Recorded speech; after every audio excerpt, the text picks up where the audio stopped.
প্রিয় দর্শক আসসালামু আলাইকুম। আমরা ইতিহাসের এক মহেন্দ্রক্ষণের সামনে দাঁড়িয়ে এক ইতিহাসের সাক্ষী হতে যাচ্ছি। আমরা শুরুতেই একটু দুঃখ প্রকাশ করে নিচ্ছি যে ডক্টর কনক সারোয়ার তিনার আমাদের সাথে যুক্ত হওয়ার কথা ছিল। তিনার আ স্ত্রী হঠাৎ করে একটু অসুস্থ হয়েছেন। তিনি বাইরে গেছেন। তো আশা করছি যে আমরা তাকে অনুষ্ঠান চলাকালীন সময়ের ভেতরেই সংযুক্ত করতে পারবো আমাদের সাথে। আ পিনাকি দাদা আমাদের সাথে আছেন যথারীতি। তো যে বিষয়টা আমরা আজকে আলোচনা করব, আপনারা জানেন যে নির্বাচন ঘিরে নানা ধরনের আ কার্যক্রম চলছে। এখানে হুমকি দেয়া হচ্ছে, এখানে ভোট কেনা হচ্ছে। ভোট কেমন হবে? দীর্ঘদিন ধরে একটা আলোচনা হচ্ছিল যে ভোট আদৌ হবে কিনা? সেই ভোট অবশেষে হচ্ছে। তারপরেও কিছু বিষয় তো আছেই। কিছুক্ষণ আগে আমরা কুমিল্লাতে দেখেছি যে জাত বাংলাদেশ জাতীয়তাবাদী দলের পক্ষ থেকে তাদের ঋণ খেলাপির দায়ে যে প্রার্থীর প্রার্থিতা বাতিল হয়েছে তাকে দল থেকে বহিষ্কার করা হয়েছে। কারণ আজকে তিনি হুমকি দিয়েছিলেন যে, যারা হাসনাত আব্দুল্লাহর পক্ষে কাজ করবে তাদের বাড়িঘরে হামলা চালানো হবে। কিছুক্ষণ আগে আমানুল্লাহ আমান তিনি বলেছেন যে, যারা দাঁড়িপাল্লার পক্ষে কাজ করছে তাদেরকে চিহ্নিত করে রাখতে। এইসব নানা ধরনের সংকট সংশয়ের মাথায় রেখেই আমাদের যে নির্বাচন সেটা হতে যাচ্ছে। যাই হোক, যারা অপরাধী, যারা কিনা এই দেশকে গেল ১.৫ বছর ধরে চাঁদাবাজি, দুর্নীতিতে এ পতিত করতে চেয়েছে, তারা তাদের কাজ করবে, এখনো করছে, আগেও করেছে, ভবিষ্যতেও করেই যাবে।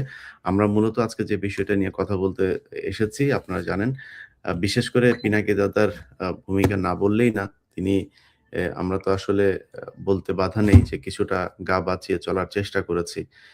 দাদা তার আ যেই সোশ্যাল মিডিয়া প্ল্যাটফর্মে তিনি যে অ্যাক্টিভিজম করেন সেখানে মানুষকে সে আজ থেকে আরো ৬ মাস আগে থেকেই নির্বাচনের এই ভোটের ব্যাপারে মানুষকে সচেতন করার চেষ্টা করেছেন।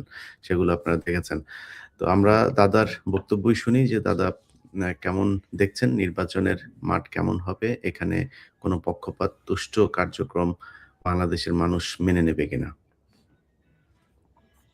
ধন্যবাদ ইলিয়াস। এটা ঠিক যে আজকের সময়টা খুবই গুরুত্বপূর্ণ, ক্রুশিয়াল, এবং আমরা যে নির্বাচনের দিকে যাচ্ছি এটা জাতির ইতিহাসে একটা অত্যন্ত গুরুত্বপূর্ণ নির্বাচন। এইটা অন্য যে কোনো নির্বাচনের চাইতে আলাদা। আমার মনে হয় যে বাংলাদেশের ইতিহাসে যতগুলো নির্বাচন হয়েছে তার মধ্যে এটা সবচেয়ে সবচেয়ে গুরুত্বপূর্ণ নির্বাচন। এই নির্বাচনে নির্ধারিত হবে যে আমাদের দেশ আসলে কোথায় যাবে, সামনে যাবে না পিছনে যাবে, এই দেশ আবার আগের ব্যবস্থায় ফিরে যাবে নাকি সামনে আগানোর একটা পথ খুঁজে পাবে। এই জন্যে এই নির্বাচন নিয়ে আমি বেশ কিছুদিন থেকেই কাজ করছি মানে জনগণকে বোঝানোর চেষ্টা করছি, বাংলাদেশের মানুষকে বোঝানোর চেষ্টা করছি যে কেন এই নির্বাচন গুরুত্বপূর্ণ, কাদের হাতে বাংলাদেশের দায়িত্বটা, রাষ্ট্রের দায়িত্বটা দেওয়া উচিত। এটা নিয়ে আমি দীর্ঘদিন থেকে বলে আসছি, আজকের ভিডিওতেও আমি বলছি। আমার দেশের আগামীকালকের ভিডিওতে যেটা আসবে আমি সেটা আজকে একটু বলে নেই। আহ, আমি অনেক জটিল রাজনীতি বুঝি না। আপনারা অনেকে মনে করতে পারেন যে আমি খুব জটিল রাজনীতি বুঝি। আমি জটিল রাজনীতি বুঝি না, আমি খুব সহজে রাজনীতি বুঝি। আমি যখন দেশে ছিলাম তখন ঈদের আগে নানা মানুষের কাছে যায়, ঈদ কেমন হবে, ঈদে কি করবেন ইত্যাদি। এক বৃদ্ধা মহিলার কাছে গেছে, কোন এক টেলিভিশন, আমার মনে নাই কোন চ্যানেল। তাকে জিজ্ঞেস করছে যে ঈদে কি করবে। এই মহিলা বলতেছে যে বাবা, একটা ডিম দিয়ে ভাত খাবে, একটা ডিম, একটা ডিম দিয়ে ভাত খাবে। এইটা সেই মহিলা ঈদের আনন্দ।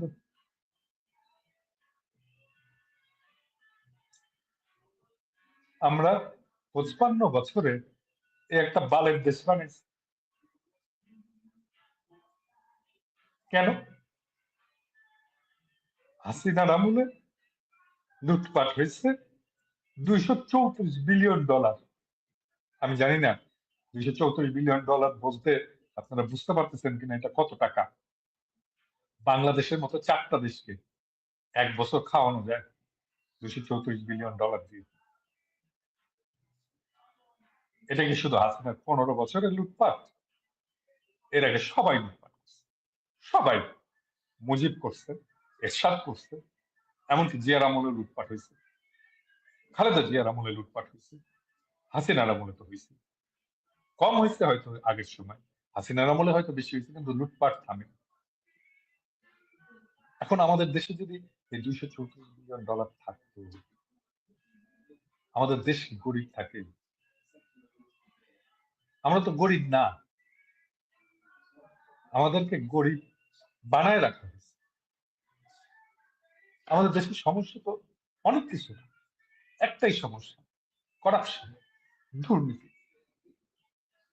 বাংলাদেশে যারা রাজনীতি করে সব কয়টা বদমাইশ, যারা ক্ষমতায় আসছে সব কয়টা বদমাইশ, চোর বাটপার, চোর বাটপারের রাজনীতি আসে। এখন বলতে পারেন তাহলে কি জামাত এবং এনসিপি তারাও চোর বাটপার? এই এই দলটাই, এই দুইটা দলই এখনো পর্যন্ত তাদেরকে কলুষ, দুর্নীতির কলুষ স্পর্শ করবে, করবে কিনা জানি না, ভবিষ্যৎ করলে করতে পারে, আমাদের দুর্ভাগ্য। কিন্তু এখনো পর্যন্ত এই দুইটা দল যারা কখনো দুর্নীতি করে। আমি মনে করি বাংলাদেশকে যদি বাঁচাইতে হয়, এই দুই দলের হাতে রাষ্ট্র ক্ষমতা দেওয়া ছাড়া আমাদের হাতে আর কোনো অপশন নেই। বাংলাদেশের মানুষকে যদি বাঁচাইতে হয়, যদি বাংলাদেশ থেকে দুর্নীতির মূলোৎপাটন করতে হয়, যদি বাংলাদেশ থেকে দারিদ্র দূর করতে হয়, বাংলাদেশের দারিদ্র দূর করার জন্য কিচ্ছু লাগবে না, কোনো প্ল্যান লাগবে না, কিচ্ছু না, নাথিং, কিচ্ছু না, শুধু চুরি থাকা, আর কিছু না, শুধু চুরি থাকা। বাংলাদেশের সম্পদ যেন চুরি করে বাইরে নিয়ে যেতে না পারে, তাহলেই বাংলাদেশের উন্নতি হবে। ছোট্ট জিনিস। আর এর জন্য কি দরকার? আমার এমন একটা রাষ্ট্র দরকার যে রাষ্ট্রের দুর্নীতি আমরা একেবারে দূর করে দিতে পারবো, তা বলছি। দুর্নীতি কম, অনেক কম, সহনীয় মাত্রা। 234 বিলিয়ন লুট হয়ে যায়। আরে টাকাটা কার? টাকাটা তো সাধারণ মানুষের। মনে করো এটা রাষ্ট্রের টাকা না, এটা রাষ্ট্রের তো কোনো টাকা নাই, নিয়ে রাষ্ট্রের টাকা হয়।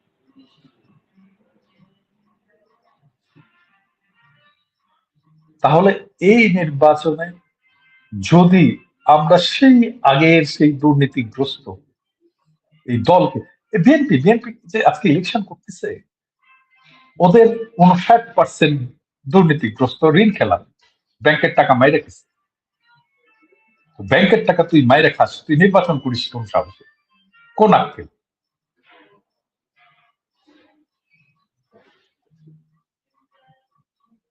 বাংলাদেশে তো আসলে এখন হাসিনা চলে যাওয়ার পরে বাংলাদেশে এখন খাওয়ার কোনো জায়গা,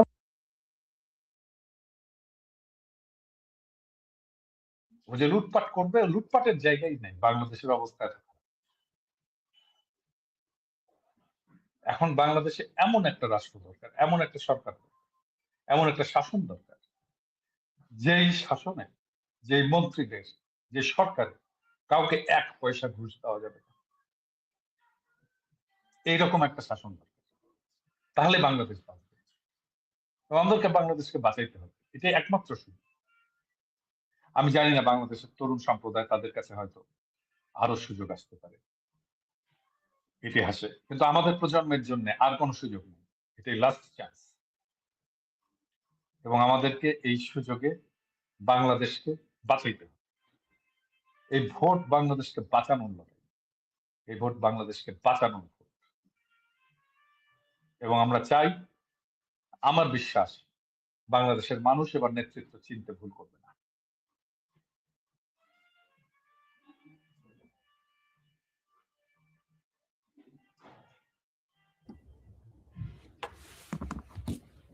জি জি, দাদা আমরা তো আমাদের আলোচনায় অনেক বিষয় উঠে আসবে। আমার মনে হয় প্রসঙ্গক্রমে যদি আপনার বক্তব্যগুলো শুনি আরো বেশি ভালো হবে। আমাদের আ সাথে এই মুহূর্তে আমি উম নির্বাচনের মাঠের যে অবস্থা সেটা তো মানুষের জানা প্রয়োজন। তো আমি নাসিরউদ্দিন পাটোয়ারি আমাদের সাথে যুক্ত হয়েছেন। আমি দেখি উনার কাছ থেকে সব শেষ অবস্থাটা জানতে পারি কিনা। কারণ সবচাইতে আলোচিত যে আসন ঢাকা ৮ আসনে এখানে অ্যা আমাদের যে প্রার্থী আছেন নাসিরউদ্দিন পাটোয়ারি তার যে প্রতিদ্বন্দ্বী তিনি জানেন যে মানে দীর্ঘদিন ধরেই তার উপরে নানা ধরনের করা হয়েছে। তাকে বিভিন্নভাবে ভেজাল করার চেষ্টা করা হয়েছে। তার উপর ডিম ছুঁড়ে মারা হয়েছে এবং একটা ত্রাসের রাজত্ব কায়েম করার চেষ্টা করা পাটোয়ারির আসনে। তো নাসিরউদ্দিন পাটোয়ারি আমরা আপনাকে স্বাগত জানাচ্ছি। পাটোয়ারি আমাকে শুনছেন? হ্যাঁ, আমি শুনতে পাচ্ছি। আ নাসিরউদ্দিন পাটোয়ারি আমরা আপনাকে সবচাইতে বেশি বোধহয় আমরা গণমাধ্যমে দেখে থাকি। আপনার যে আসন সেখানে আপনার উপরে বেশ কয়েকবার হামলা হয়েছে। আপনি সবসময় খুব সহজ সরল ভাবে খুবই সাধারণ একটা নিয়ে আপনি সেগুলোকে মোকাবেলা করে যাচ্ছেন। আপনার ভেতরে কোনো উগ্রতা আমরা দেখি নাই।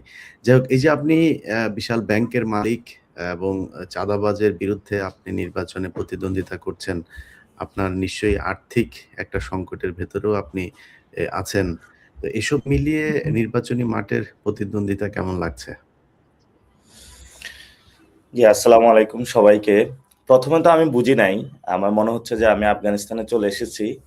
এই জায়গায় একটি মাইন, ওই জায়গায় একটি মাইন। প্রত্যেকটা জায়গায় মাইন ডিফিউজ করতে হচ্ছে। এখন তো আমরা আরো অনেক মাইন খুঁজে পাচ্ছি। ঢাকা ১০ এর মধ্যে মাইন খুঁজে পাচ্ছি। ঢাকা ১৮ তেও খুঁজে পাচ্ছি।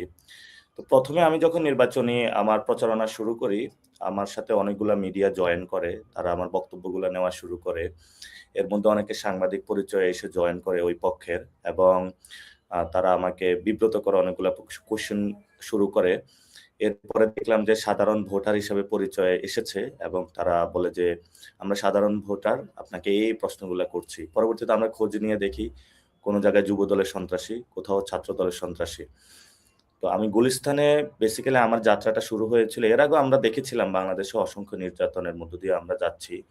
আমরা গুলিস্তানে প্রচারণা করতে গিয়ে ব্যবসায়ীরা ভাইরা বলল যে, "আমি সারাদিন অনেক কষ্টে ব্যবসা করি। রাস্তার পাশে হলো ফুটপাতে দোকানদারি করি। আমার দিনে ৳৫০০ ইনকাম হয়। আমি যখন বাসায় ফোন করি বলে যে, 'তুমি এত টাকা ইনকাম করো, টাকা কোথায়?' তো আমার তো প্রত্যেকদিন রাতে আসলে পকেট থেকে টাকা কেটে নিয়ে যায়। তো ঢাকা ৮ তো একটা ফুটপাত অথবা ব্যবসায়ীদের একটা হাব। যার জন্য হলো আ এখানে অনেক ব্যবসায়ী যারা হলো দীর্ঘদিন ধরে নিপীড়িত হয়ে আসছে, তারা আমার কাছে কথাগুলা বলা শুরু করল।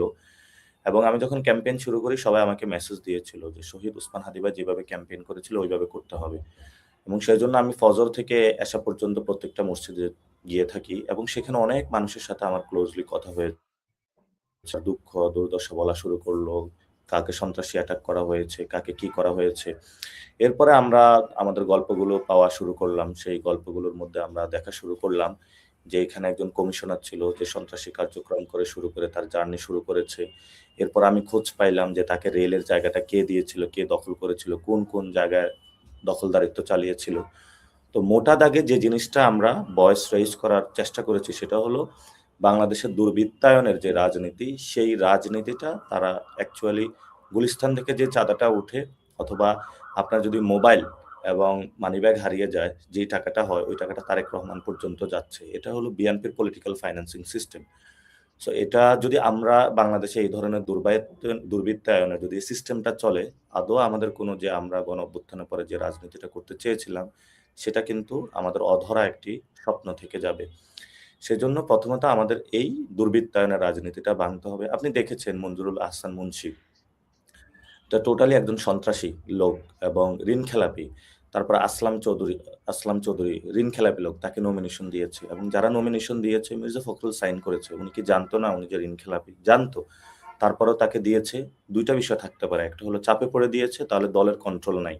আরেকটা বিষয় হলো যে না উনিও এখান থেকে ভাগ পেয়েছে। যদি দলের কন্ট্রোল না থাকে তাহলে এটা সকল দেশবাসীর সামনে স্বীকার করুক যে আমরা অনেকগুলা গুন্ডা মাস্তান আমাদের দলের মধ্যে ঢুকে পড়েছে। আমাদের তাদের উপরে কন্ট্রোল নাই। তারাই আমাদেরকে চালিয়ে থাকে। আমরা রাজনীতি করি না। গুন্ডা মাস্তানরা হলো এই রাজনীতি দখল দিয়েছে। তো আমরা হাসিনা আমলে শুনতাম যে ব্যবসায়ীরা হলো রাজনীতি দখল দিয়েছে, এখন হলো গুন্ডা, মাস্তান, সন্ত্রাসী, চোর, বাটপার, ছ্যাচ্ছর যত ধরনের লোক আছে তারাই নমিনেশন পেয়েছে, যেটা আমরা আশা করি নাই যে গণ অভ্যুত্থানের পরে তারেক রহমান দেশে আসবে, একটা পরিবর্তনের সূচনা হবে। সবার মধ্যে কথা হচ্ছিল যে একটি পরিবর্তন হয়ে যাবে, উনি বিদেশে গিয়ে অনেক ভদ্র হয়ে গিয়েছেন, কিন্তু পুরো জেনারেশন এটাতে আশাহত হলো। এবং আমাদেরকে অনেকে বলেছিল যে দেখবা তোমাদেরকে হতাশ করবে, পুরো দেশবাসীকে হতাশ করবে, এটা হলো একটা ফাফা বেলুন। কিন্তু সেটাই আমরা সত্যিকার অর্থে দেখতে পেলাম, প্রত্যেকটা জায়গায় এই ধরনের সন্ত্রাসী কার্যক্রম চালাচ্ছে। আমাদের গতকালকে আমাদের ক্যাম্পে হামলা করেছে, ছুরি দিয়ে হলো পোঁচ মেরে চলে গেছে এবং সেখানে আমাদের 4 জন আহত হয়েছে। আমরা থানায় সেখানে মামলার নথিপত্র দাখিল করেছি যে কি ওয়েতে আমাদের উপর হামলা করেছে। এবং বিভিন্ন জায়গায় মানুষ আমাকে লিখে পাঠাচ্ছে, অমুক বাজারে কে চাঁদাবাজি করছে, অমুক লাইন। তো উনি হলো এখানে ভাগ করে দিয়েছে যে কারো হলো কাঁচা বাজার, কারো হলো মাছ বাজার, কারো হলো গুলিস্তানের এই মার্কেট, কারো হলো এই আনারকলি মার্কেট, ঢাকা হাটে এইভাবে একটা হলো চক্র তৈরি করেছে। এবং এই চক্রটার যে টাকাগুলো উঠে থাকে এখানে হলো যুবদল, ছাত্রদল তাদেরকে দিয়ে থাকে, এই ধরনের রাজনীতিটা মেনটেন করে থাকে। আর তারেক রহমানের যে ফাইন্যান্সিয়াল সিস্টেম সেখানে হলো মির্জা আব্বাসের বড় একটি অবদানের জায়গা, যেটা ঢাকা ৮ থেকে গিয়ে থাকে। এবং ঢাকা ৮ থেকে যে সন্ত্রাসী রাজত্ব এখানে চলে এটা পুরা বাংলাদেশে কিন্তু ছড়িয়ে পড়ে এই নেটওয়ার্কটা। আমি ওইদিন মতিঝিলে গিয়েছি, তো ওইখানে একটা ক্লাবে ঢুকেছি, ওইটা ক্লাবটা মোটামুটি ভালো। তো বললাম বাকি ক্লাবের কি অবস্থা? বলল যে যেখানে শিক্ষা অথবা মানুষের স্পোর্টস একটু আড্ডা দিবে, সোশ্যাল কানেক্টিভিটি, সেখানে হলো জুয়া ব্যবসা করে এবং এই জুয়ার ব্যবসা দিয়ে কিছু সন্ত্রাসী পালে। এই সন্ত্রাসীদের দিয়ে কখনো যদি কোথাও প্রবলেম হয় তাদেরকে ডাক দেয়, এই আমাকে বাঁচাতে হবে, এবং তারা এসে মানুষের মধ্যে একটা আতঙ্ক ছড়িয়ে দেয়, সন্ত্রাসী কার্যক্রম করে। এভাবে হলো ঢাকা ৮কে একটা সন্ত্রাসের রাজত্ব বানানো হয়েছে এবং নট অনলি ঢাকা ৮, পুরো বাংলাদেশকে এই ধরনের সন্ত্রাসী রাজত্বের জায়গা বানানো হয়েছে। আপনি দেখেছেন যে আমাদের যে বাংলাদেশ ব্যাংক দল বল নিয়ে সদল বলে সবাই ঢুকে পড়েছে বাংলাদেশ ব্যাংকের ভিতরে। তো এটা আসলে বাংলাদেশে সম্ভব, এটা অন্য। আগে দেখেছিলাম যে ইন্ডিয়া বাংলাদেশ থেকে রিজার্ভ চুরি করে নিয়ে যায়, এখন হলো এখানে দলবল নিয়ে উইদাউট, আপনি ঠিক আছে আপনি আইটি সেক্টর দিয়ে সিস্টেম গড়লেন, কিন্তু যে অফিসার আছে সে তো পাসওয়ার্ড জানে, তার মাথায় গিয়ে ব্যাংকের মধ্যে পিস্তল ঠেকালেন, তাহলে তো সে পাসওয়ার্ড দিতে বাধ্য হবে। তো এটা তো আসলে কোনো দেশ না, এমন দেশ তো আসলে আমরা চাই না। মুক্তিযুদ্ধে যে সাম্য, মানবিক মর্যাদা, ন্যায় বিচার এবং ৯০-এর যে ডেমোক্রেটিক একটি বাংলাদেশ আর ২৪-এর যে বৈষম্য বিরোধী একটি বাংলাদেশ, সর্বমিলিয়ে আমরা একটি মর্যাদাকর বাংলাদেশ চেয়েছিলাম। সেই আশাটা আমাদের আর আসলে এদের দ্বারা হবে না বলে আমরা মনে করি। তো আমাকে একজনে বলেছে বিএনপির ভাগ্য হবে ২টা। একটা হলো যে এমনিই তো তাদের চাঁদাবাজির অবস্থা খারাপ। আমি একটা সময় বলেছিলাম যে সর্বোচ্চ ৮০ থেকে ১০০ আসন পাবে টেনে টুনে। ওই সময় আমাকে অনেকে হাস্যরসাত্মক কথা বলেছিল। কিন্তু বাস্তবে তাই ঘটছে। আমরা যারা বাংলাদেশে আছি দেখতেছি যে মানুষ ট্রেনে করে, ট্রলারে করে, লঞ্চে করে সব জায়গায় হলো দাঁড়িপাল্লা, শাপলাকলি স্লোগান দিয়ে আনন্দ। ঈদও এত ঢাকা ফাঁকা থাকে না। পুরো ঢাকা আজকে আমি কয়েক জায়গায় গিয়েছিলাম আমার পার্সোনাল কাজে। পুরো ঢাকা ফাঁকা। মানুষ ভোট দিতে চলে গিয়েছে, আনন্দ উল্লাস। কিন্তু যখন মানুষ ভোট দিতে গিয়ে দেখবে যে সেখানে কোনো ভোট ডাকাতি হচ্ছে, ভোট কেনা হচ্ছে, তখন কিন্তু আমরা সবাইকে প্রস্তুতি নেওয়ার আহ্বান জানিয়েছি যে বাস নিয়ে আপনারা রেডি থাকবেন। যেখানে ভোট কেন্দ্রে কোনো চাঁদাবাজি, সন্ত্রাসী, দখলদার ভোট ডাকাতি করতে আসবে, আমরা যেরকম গণ অভ্যুত্থানের পরে ডাকাত ঠেকিয়েছিলাম সেইভাবে তাদেরকে রুখে দাঁড়াবেন। তো আলহামদুলিল্লাহ ব্যবসায়ীরা প্রস্তুত হচ্ছে, মানুষের মধ্যে সচেতনতা আসতেছে এবং মানুষ নিজেদের প্রস্তুতি নিচ্ছে। একটু আগে ২ জন আ মা আমার সাথে দেখা করতে আসলো। একজনে ক্যান্সার, অর্থাৎ উনি অনেক অসুস্থ। তো উনি ঢাকা ৮ এর ভোটার না, উনি ঢাকা ৯ এর ভোটার। তো এসে উনি কান্না করে দিয়েছে আমার সামনে। বলতেছে যে, আমরা অনেক নির্যাতিত হয়েছি, নিপীড়িত হয়েছি।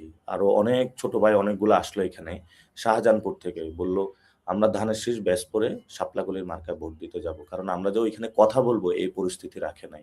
অনেক মানুষ আমার সাথে যোগাযোগ করতেছে যে কি পরিস্থিতির মধ্য দিয়ে তারা গিয়েছে। তো এদেরকে যদি একটি দল এই ধরনের নমিনেশন দিয়ে সংসদে পাঠাতে চায়, তো সংসদ তো আসলে চাঁদাবাজ, ধান্দাবাজ, দুর্নীতিবাজ, সন্ত্রাসী তাদের কোনো আখড়া না। সেটা হলো ভালো মানুষ যারা পলিসি মেক করবে, যারা আমাদের আইনগুলো তৈরি করবে। সেই জায়গাটা তো আসলে বাংলাদেশে এখন নাই। আমরা দেখতেছি সব চোর, বাটপার। মানুষকে অপশনে করে দিয়েছে তোমরা এদেরকে ভোট দিতে হবে। এখন একটা লোক ২১০০ কোটি টাকা ঋণ খেলাপি এবং সে যায় ইলেকশন করতেছে। সে যদি ইলেকশন করে তো তাহলে বাকি যে প্রার্থী তার তো তাহলে ইলেকশন করার কোনো ক্যাপাসিটি থাকবে না। মানুষকে টাকা পয়সা সব দিয়ে। মানুষ অনেক সচেতন হয়েছে। এবার মানুষ মাসল পাওয়ার এবং টাকাকে না বলা শুরু করেছে এবং তারা অনেক কুৎসা রটনায় যে আপনাদেরকে নিয়েও কথা বলা শুরু করে যে বিদেশ থেকে নাকি আপনারা সোশ্যাল মিডিয়াতে উস্কানি দিচ্ছেন। তো তাহলে তারা ফাইট করুক, কথা বলুক, ভিজিবল এভিডেন্স আনুক, কোন জায়গায় কথা বলছে, কোন জায়গায় আসলে আপনারা কোনো রং ইনফরমেশন দিচ্ছেন কিনা। প্রত্যেকটা তো ভিজিবল ভিডিও দিচ্ছেন। একটু আগে দাদা একটা ভিডিও শেয়ার করলেন যে চাঁদাবাজদের সবাই ঐক্যবদ্ধ হয়ে দৌড়ানি দিয়েছে। এগুলো তো বাংলাদেশের ভিজিবল ঘটনা। মানুষ মুখ খোলা শুরু করেছে। তা আমরা মনে করি যে যদি তারা সংশোধন না হয় তাহলে হাসিনার মতনই অবস্থা হবে তাদের। হাসিনার তো ইন্ডিয়া পালিয়ে যাওয়ার জায়গা আছে, তাদের আসলে বঙ্গোপসাগরে যাওয়া ছাড়া তার কোনো উপায় থাকবে না এবং মানুষের হাতে চরম দোলাই খাবে। যেভাবে চোর বাটপার গুলিস্তানে কেউ যদি ধরতে পারে আচ্ছা মতন যেভাবে কেলায় ধুলা দেয় ওইভাবে মানুষ হলো রাস্তার মধ্যে রেখে এভাবে ধুনা দিবে। যে আজকে অলরেডি আমরা নাসিরউদ্দিন পাটোয়ারি এরকম একটা ভিডিও ফুটেজও দেখেছি ঢাকাতেই। তো ইনশাল্লাহ এরকম একটা পরিস্থিতি হবে। আপনাকে অনেক অসংখ্য ধন্যবাদ পাটোয়ারি। আপনি ইলিয়াস ভাই আরেকটা বিষয় অ্যাড করার ছিল, জি ইফ ইউ অ্যালাউ মি। আমি আজকে যেটা বুঝলাম আমাদের 110টা কেন্দ্র আছে ঢাকা 8-এ, অন্য জায়গায় তো আরো বেশি। সেখানে যেটা দেখলাম যে প্রত্যেকটা কেন্দ্রে তারা যে প্রিপারেশন নিচ্ছে 300-400 করে লোকের প্রিপারেশন নিচ্ছে এবং সবাইকে টাকা দিয়ে প্রস্তুত করা শুরু করেছে। পুলিং এজেন্টদেরকে বলতেছে যে 9টা থেকে 11টা পর্যন্ত সব কেন্দ্র দখল করে ফেলতে হবে, বাকিটা পরেরটা আমরা দেখব। এবং সেখানে আমাদেরও অনেকে আছে তারা আইসা বলতেছে যে আমাদের এই ধরনের ইনস্ট্রাকশন দিচ্ছে। তাহলে আমাদের মতন যারা প্রার্থী আছি আমাদের তো যদি আমার যদি আমি 100 করেও স্বেচ্ছাসেবক দেই এবং সেই মানুষগুলো যদি কেন্দ্রে যায়, আমি যদি তাদের খাওয়া দাওয়ার ব্যবস্থা করি তাহলে তো আমার হলো 1.5 কোটি টাকা 2 কোটি টাকা বাজেটের প্রয়োজন হয়। তাহলে আমি 2 কোটি টাকা কি মানুষ থেকে চুরি করব? আমি তো চুরি করতে পারবো না। এজন্য আমি ঢাকা পুরো বাংলাদেশের মানুষকে বলবো আপনারা নিজ নিজ থেকে স্বেচ্ছা বাহিনীর ভূমিকা পালন করুন। আপনারা ভোট কেন্দ্রে যাবেন, ভোট কেন্দ্রের সামনে দাঁড়িয়ে থাকবেন, আপনারা নিজের খাবার নিয়ে যাবেন, জায়নামাজ নিয়ে যাবেন, নামাজ পড়ার দরকার হলে ওইখানে নামাজ পড়বেন, ভোট দিবেন, ভোট রক্ষা করবেন। আপনি এত কষ্ট করে আপনার সন্তানের জন্য একটি বাংলাদেশ গঠন করতে চাচ্ছেন, আপনার মা বাবার জন্য, সকলের জন্য দোয়া করবেন যাতে আমরা এমন একটি বাংলাদেশ গঠন করতে পারি। জি আমরা ফাইট করে যাচ্ছি, সারা আপনারাও দেশের ফাইট করে যাচ্ছেন, সারা সারা দেশের বাংলাদেশ হচ্ছে। সারা দেশের মানুষের আপনাদের জন্য দোয়া আছে এবং আমি ওনার এই বক্তব্যের সাথে একটু অ্যাড করি। সেটা হচ্ছে যে নাসিরউদ্দিন পাটোয়ারি, আমি আপনাকে বিদায় দিচ্ছি। আপনার যেহেতু অনেক ব্যস্ততা, আপনি চলে যান। আমরা ইনশাল্লাহ বাকি কথা যেগুলো আছে সেটা দাদা আছে, আমরা আছি, আমরা বলছি। পাটোয়ারি তোমার ভূমিধ্বজ বিজয় হবে, শুধু তোমার না, নাহিদের ভূমিধ্বজ বিজয় হবে, হাসনাত আব্দুল্লাহর ভূমিধ্বজ বিজয় হবে, সার্জিসের ভূমিধ্বজ বিজয় হবে। তোমাদের এনসিপি আমি মনে করি মোর দেন 95% জিতে আসবে। 100% হয়ে গেল ওইটা অবাক হওয়ার কিছু থাকবে না।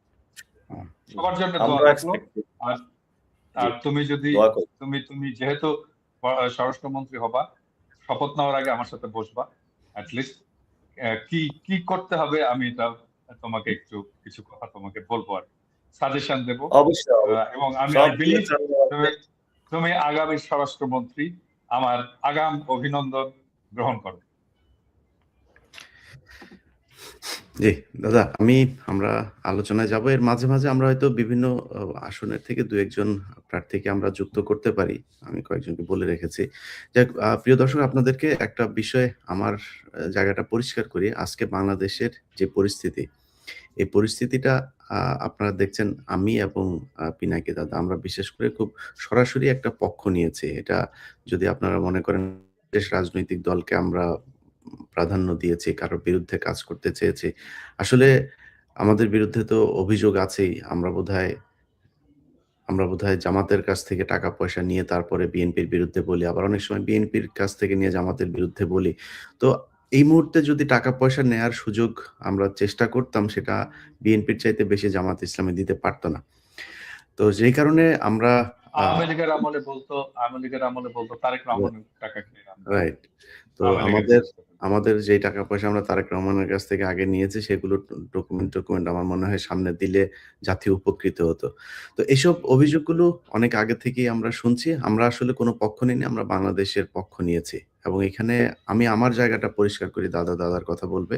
দেখেন, আমি এইভাবে সরাসরি কখনোই বিএনপির বিরুদ্ধে গিয়ে দাঁড়িপাল্লার পক্ষে ভোট চাইতে পারি না। আমি গতকালকে ১ম সরাসরি আমার 15 মিনিটসের একটা প্রোগ্রাম করেছি, সেখানে দাঁড়িপাল্লার পক্ষে ভোট চেয়েছি। কেন চেয়েছি? ১ম কথা হচ্ছে যে তারেক রহমানের প্রতি আমাদের একটা বিশাল প্রত্যাশা ছিল। সারা দেশের মানুষেরই ছিল এবং উনার কথাবার্তা আমরা গত কয়েক বছর ধরে যেটা শুনেছি সেখানে মার্জিত, ভদ্র, ইনফরমেটিভ, তারপরে একটা স্বপ্ন উনি আমাদেরকে দেখিয়েছিলেন। ১ম এই আমি ধাক্কা খেয়েছি যেদিন বেগম খালেদা জিয়া মারা গেলেন। মারা গিয়েছে আসলে উনাকে যেদিন ডিক্লেয়ার করা হয়েছে তার আরো অনেকদিন আগে উনি মারা গিয়েছেন। প্রায় আমি মনে হয় গুনেছিলাম যে প্রায় ১৭-১৮ দিন আগে উনি মারা গিয়েছিল। এবং এটা উনার যে দায়িত্বরত ডাক্তার তিনি নিজে এবং বিএনপিপন্থী ডাক্তার। তিনি নিজে আমার কাছে স্বীকার করেছেন। তো মনে করেন এই বিতর্কে আমরা যাচ্ছি না। যেহেতু এটা মেডিকেল একটা ব্যাপার। উনি ঠিক আছে মেডিকেল সায়েন্স এর প্রযুক্তির মাধ্যমে উনাকে বাঁচিয়ে রাখা হয়েছে আর্টিফিশিয়ালি।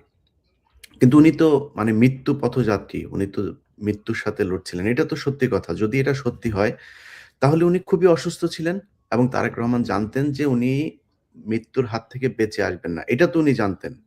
ডাক্তাররা এইটুকু তো বলেছে উনাকে। উনি লন্ডন থেকে গেলেন বাংলাদেশে যাওয়ার পরে সেখানে সোজা গেলেন উনি জনসভায়। এবং এখানে অনেকগুলো প্রশ্ন আসলে আসে। উনি অনেক উনি ইয়েতে ছিলেন আপনার কি বলে নিরাপত্তা ঝুঁকিতে ছিলেন। এত নিরাপত্তা ঝুঁকিতে থেকে উনি আসার পরে যেভাবে মাঠে চলে গিয়েছেন আমার কাছে এটা খুব নিরাপত্তা ঝুঁকির পূর্ণ একজন মানুষকে মনে হয়নি। আচ্ছা তারপরেও যাই হোক, উনি যে জনসভাটাতে গেলেন, এই জনসভাটাতে না গিয়ে একজন সন্তান হিসেবে কি উচিত ছিল না আগে মায়ের সাথে দেখা করা? উনি তো জানতেন উনার মায়ের একদম শেষ মুহূর্তে আছেন। যদি মারা নাও যায় উনি ধরে নিলাম এটা। কিন্তু একজন মানুষকে এইভাবে রেখে উনি রাজনীতি করেছেন।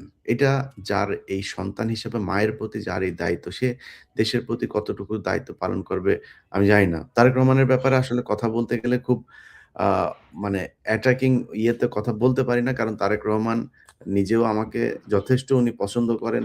আমি এখনো পর্যন্ত উনি দেশ পরিচালনার যেহেতু সুযোগ পান নাই, উনাকে নিয়ে একদম 100% বলারও সুযোগ নাই। কিন্তু যেই জিনিসগুলো সামনে এখন পর্যন্ত এসেছে এগুলো নিয়ে যদি আমরা চিন্তা করি, যদি বিশ্লেষণ করি, তাহলে দেখব যে সামনের যেই দেশটা আসলে বিএনপির হাতে যদি যায়, এই দেশটা নিরাপদ থাকবে না।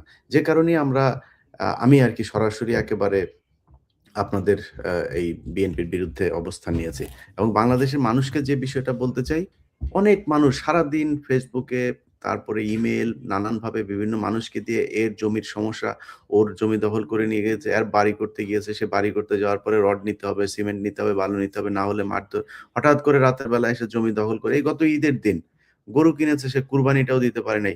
সকালবেলা তার বাড়ি দখল। মিরপুরের মতো জায়গায়। তো এই যে পরিস্থিতিগুলো, আপনি একটা অফিসে গেলে আপনাকে ঘুষ দিতে হয়। আপনি একটা পাসপোর্ট করবেন ঘুষ দিতে হয়। আপনি থানায় যাবেন পুলিশের কাছে। আমি বাংলাদেশের মানুষকে অন্তত আশ্বস্ত করছি। এখানে লুকোচুরির কিছু না। একটা পক্ষ তো নিয়েছি। যেই পক্ষ নিয়েছি সেই পক্ষের কাছে আপনাদের এই দাবি, এই সমস্যার যদি সমাধান করতে না পারি, সেদিন আবার সেখান থেকে বের হয়ে আসবো।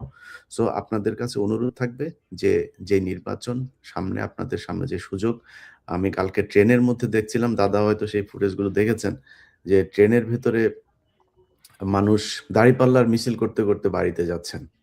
এই যে এক বিপ্লব, এই বিপ্লবের সামনে আমরা দাঁড়িয়ে আছি এবং আমার বিশ্বাস বাংলাদেশের মানুষ সত্য ন্যায়ের পক্ষে, সৎ শাসকদের পক্ষে রায় দেবেন এবং চাঁদাবাজদের বিরুদ্ধে তাদের অবস্থান নেবেন। দাদা আমি আপনার কাছে ২য় যে প্রশ্নটা করতে চাই সেটা হচ্ছে যে, আপনি দীর্ঘদিন ধরে বিএনপির সাথে আপনার অবশ্যই একটা খুব ভালো সম্পর্ক ছিল। আপনার সাথেও নিশ্চয়ই তারেক রহমানের সরাসরি কথা হয়েছে। আপনি হঠাৎ করে এই বিএনপি থেকে এত 180 ডিগ্রি সরে আসলেন কেন?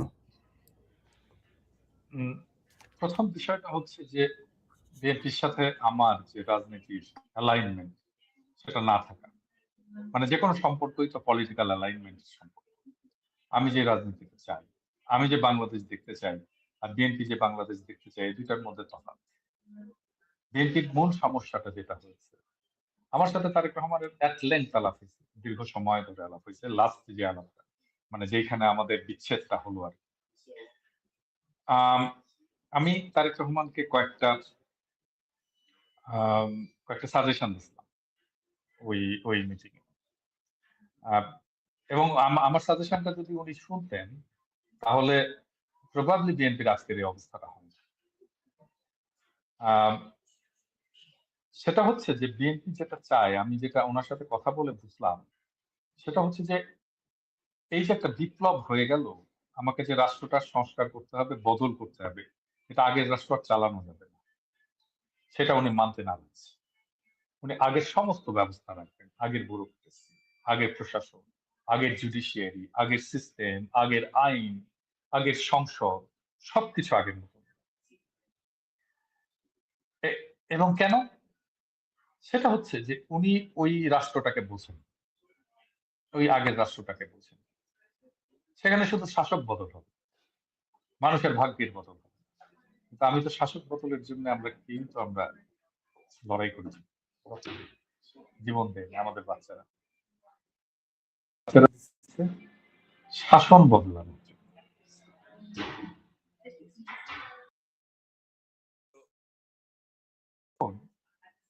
আমি বুঝে গেলাম যে উনি এটা করবেন না, তখন তো তার সাথে থাকার আর কোনো উপায় নেই।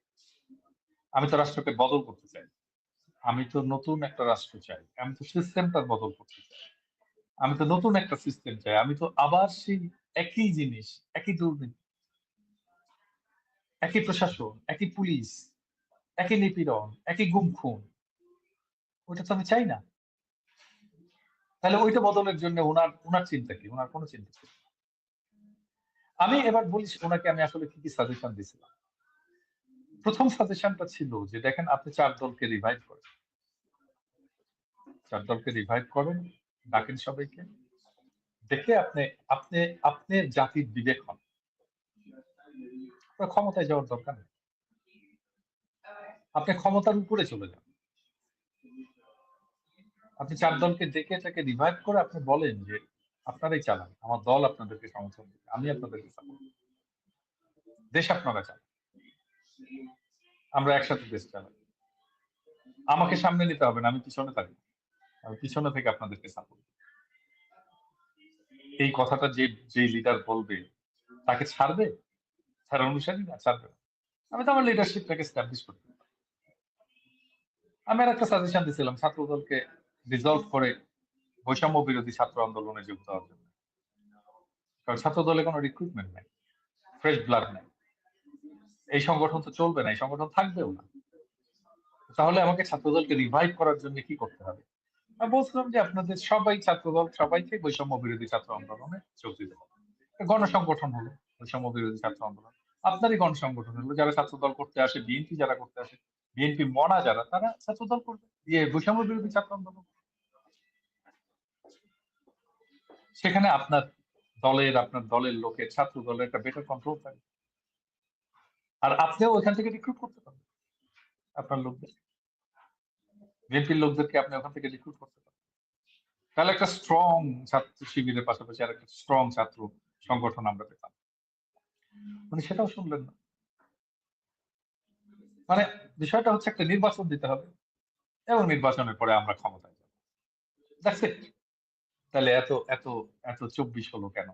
জুলাই বিপ্লব হলো কেন? এত বাচ্চার রক্ত দিল? মানে এখন বিএনপির প্রোগ্রাম গুলো দেখেন, কোথাও এই বিপ্লব আছে? এই কার্ড দিব, ওই কার্ড দিব, সেই কার্ড দিব, কার্ডের পরে কার্ড। তো তার সাথে তো পলিটিক্যাল অ্যালাইনমেন্ট করার কোনো জায়গা নেই, কোনো জায়গা নেই। এবং তারপর থেকে আমি তখনই বুঝে গেছি যে এই দল আসলে ক্ষমতা আসতে পারবে না। কারণটা হচ্ছে যে বিপ্লবের পরে তো একটা দেশের জনমানুষ চেঞ্জ হয়ে যায়, মানুষের চিন্তা চেঞ্জ হয়ে যায়, মানুষের ভাবনা চেঞ্জ হয়ে যায়, অ্যাসপিরেশন চেঞ্জ হয়ে যায়, আকাঙ্ক্ষা চেঞ্জ হয়ে যায়, স্বপ্ন চেঞ্জ হয়ে যায় একটা বিপ্লবের পর। ওইটাকে বিএনপি আর ধারণ করতে পারবে না, পারেও নি, পারলেও না।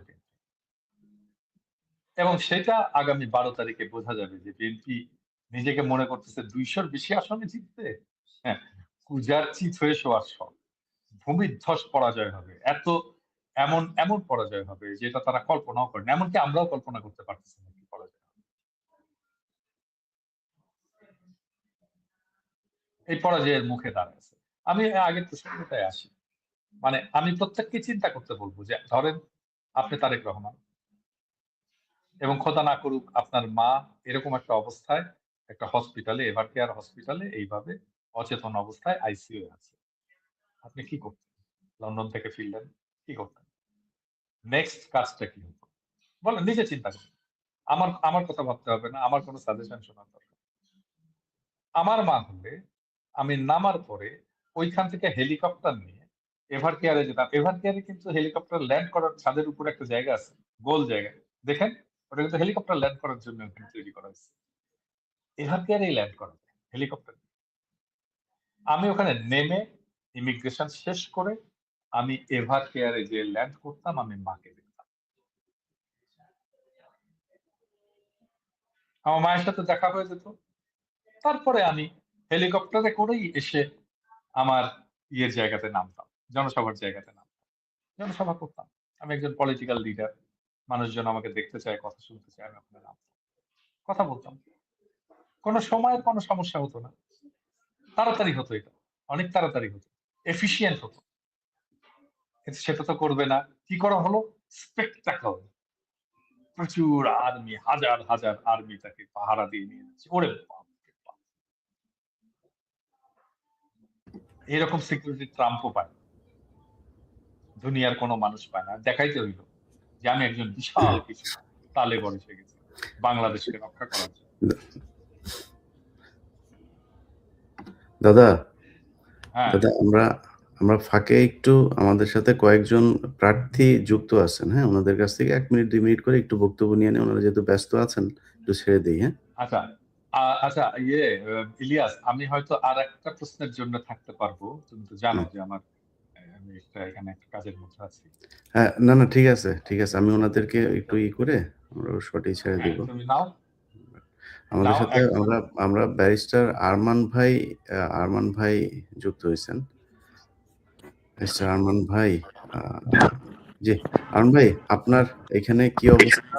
নানান ধরনের চাপগুলো ছিল, সেগুলো কতটা কাটিয়ে উঠেছেন? আলহামদুলিল্লাহ, মানুষের ভিতরে আমরা ব্যাপক সাড়া লক্ষ্য করছি, এবং যদি তারা শুধু নিরাপদে ঘর থেকে বেরিয়ে ভোট দিয়ে নিরাপদে ঘরে আসতে পারে, এবং যেই মার্কা তারা ভোট দিয়েছে সেই মার্কা যদি কাউন্ট হয়, তাহলে তো আমরা একটি গণবিপ্লব আশা করছি। কিন্তু আমরা প্রশাসনের ভিতরে ব্যাপক পক্ষপাতিত্ব দেখতে পাচ্ছি। আজকে আমার একটি বড় কেন্দ্রে যেখানে 26,000 ভোট, সেখানে ইলেকশন কমিশন সিসিটিভি ক্যামেরা লাগিয়ে গিয়েছে। আজকে সিটি কর্পোরেশনের লোক সেটা খুলে ফেলার চেষ্টা করেছে। আমার লোকজন নিয়ে সেখানে তাদের সাথে বাধা দিয়েছি। প্লাস আমি যখন সহকারী রিটার্নিং অফিসারকে ফোন করলাম, তারা বললো যে আমরা এখান থেকে খুলে যেখানে প্রয়োজন সেখানে নিয়ে যাবো। আমি বলি, কোথায় সেটা? সেটা আমার পরে জানাবো। কোনো মতো সদুত্তর দিতে পারেনি। পরে আমি সাথে সাথে জুডিশিয়াল ম্যাজিস্ট্রেট, সাংবাদিক, সব জায়গায় যখন করলাম, লোকজন জড়ো হয়ে গেল, তখন তারা না খুলে চলে গেছে।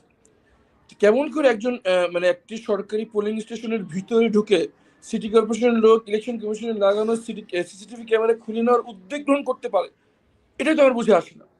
আমি যখন সবাইকে ইনফর্ম করলাম, এখন পর্যন্ত কারোর বিরুদ্ধে কোনো ব্যবস্থা নেওয়া হয় নাই। শুধু জুডিশিয়াল ম্যাজিস্ট্রেট, একজন হিন্দু মহিলা আছেন, উনি খুব সাহসিকতার ভূমিকা রেখেছেন। উনি বলেছেন যে একবার লাগানো হয়েছে, এখন সর্বোচ্চ জায়গা থেকে এটা খোলা যাবে না। আমি শুধু একটা উদাহরণ দিলাম। আমার 173টা কেন্দ্র রয়েছে, আমার ওই কেন্দ্রের আশেপাশে লোক ছিল বলে তারা খেয়াল করেছে। আজকে রাতের অন্ধকারে কয় জায়গায় কি হচ্ছে আমি কিছুই বলতে পারবো না। তো আমার খুবই বড় আশঙ্কা যে কোথায় কি হচ্ছে আমি জানি না। ধন্যবাদ। আচ্ছা, এই প্রসঙ্গে একটু বলে রাখি আর কি, এটা হয়তো দর্শকরা জানে না যে আরমান আর আমার বাসা কিন্তু মিরপুরে এক জায়গায়, পাশাপাশি বাসা এবং জি। সেই জন্য আমি তো জাতীয় দাদা, সবাই দাদা বলে, আরমান আমাকে দুলাভাই বলে ডাকে আর কি। হ্যাঁ, তো আমার দর্শকদের জন্য, আমার পাঠকদের জন্য, আমার শ্যালকের জন্য আমি ভোট চেয়ে রাখতাম। হ্যাঁ, আরমানকে থ্যাংক ইউ দুলা ভাই, থ্যাংক ইউ। বিপুল ভোটে বিজয়ী করবে। জি, জি। আমি আমার আসনটা ভিন্ন, যেখানে আমার সাফিসিয়েন্ট ম্যান পাওয়ার আছে। ইনশাল্লাহ যদি কেউ বল প্রয়োগ করতে পারে, আমি জানি না কি করতে পারবো, কিন্তু আমার লোকরা জীবন দিয়ে দাঁড়িয়ে থাকবে। কিন্তু ইনশাল্লাহ। ঢাকার সব জায়গায় আমাদের এই অবস্থা ইনশাল্লাহ। নেই, দেশের সব জায়গায় অবস্থা নেই। আমরা সব জায়গায় ফিজিক্যালি সবার সাথে ম্যাচ করতে পারবো না। প্রশাসন যদি নিরাপত্তা না দিতে পারে, তাহলে প্রশাসন থেকে কি লাভ? এটা আমার প্রশ্ন। সো আমি জানি না, আমি আল্লাহর প্রতি তাওয়াক্কুল করে মাঠে আছি, আল্লাহ ভালো জানেন। ধন্যবাদ। ইনশাল্লাহ। জি, আরমান ভাই, ধন্যবাদ আপনাকে যুক্ত হওয়ার জন্য। আমাদের সাথে আরো 2 জন মানুষ আছে, আমরা ছোট করে শুনে আসবো। আ আ জনাব মাওলানা ফজলুল করিম আছেন। ভোলা ২ আসনে খুব স্পর্শকাতর একটা জায়গা থেকে তিনি যুক্ত হয়েছেন। সেখানে আ খুবই একটা খারাপ অবস্থার ভেতরে যাচ্ছে। কারণ গডফাদার, মাফিয়া হাফিজ ইব্রাহিম সেই আসনে তিনি আসলে সরি, আমাকে একটু প্রতিদ্বন্দ্বিতা করছেন। করা যায়, আমি আবার কিছু একটা মিটিং এর মধ্যে ছিলাম, আমাকে যদি জি, জি, প্লিজ, প্লিজ। তো আমরা এই মজলুম তিনারা ফজলুল করিম তিনি একজন মজলুম একজন মানুষ। তিনি এখনো সেই একই অবস্থায় আছেন। তার যে নেতাকর্মী তাদেরকে নানাভাবে হুমকি দেওয়া হচ্ছে, তাদেরকে মারধর করা হচ্ছে। আমার গতকালের 15 মিনিটস অনুষ্ঠানটা ওই হাফিজ ইব্রাহিমের যে অত্যাচারের শিকার সেই এলাকার মানুষের কিছু বক্তব্য সেখানে প্রচার করা হয়েছে। জনাব মাওলানা ফজলুল করিম, আপনার ওইখানে সর্বশেষ অবস্থাটা আমাদেরকে একটু ১ মিনিটে একটু বলবেন। সর্বশেষ আসসালামু আলাইকুম। সর্বশেষ পরিস্থিতি হচ্ছে এই যে সর্বসাকুল্যে এ পর্যন্ত ৩৫টা স্পটে আমাদের নেতা কর্মীদেরকে আহত করা হয়েছে। তাদের আমরা হাসপাতালে ভর্তি করাইছি। এই ব্যাপারে একাত্র করে আমরা জেলা প্রশাসক সহ রিটার্নিং কর্মকর্তা যিনি এবং অন্যান্য সহকারী রিটার্নিং কর্মকর্তা তাদের সেখানে এবং নৌকরি সহ সব জায়গায় আমরা এগুলি পৌঁছাইছি। কিন্তু এগুলির কোনো সঠিক মানে তদারকি এবং নিরপেক্ষ কোনো ব্যবস্থা আমরা এখন পর্যন্ত দেখি নাই। ইতিমধ্যে গত রাতে আমাদের ফুতুবা ইউনিয়নের আমির মাওলানা নুরুল করিমের বাসায় 2 বার আমাদের নৌবাহিনী রেড দিয়েছে, কিছু পায়নি। সকালবেলা তার মা আবার দেখতে পেল তাদের পাশের জমিতে কিছু একটা পড়ে আছে। তো পুলিশকে খবর দেওয়া হলো অথবা পুলিশ নিজ দায়িত্বে সেখানে গেল, গিয়ে সেখান থেকে কিছু জঙ্গে ধরা দেশীয় বগিদাটা রামদাটা এগুলি এখন সেটা উদ্ধার করলো। এখন এই যে একজন সম্মানিত মানুষ তার বাসায় দুইবার রেড দেওয়া, কিছু না পাওয়া, এরপরে আবার এটা করা, হেনস্থা করা, এটা আসলে আমরা তো নৌবাহিনী সেনাবাহিনী এদেরকে জনগণ দেখলে হাততালি দিয়ে তাদেরকে স্বাগত জানায় এবং মনে করে যে আমরা কিছুটা সেফ।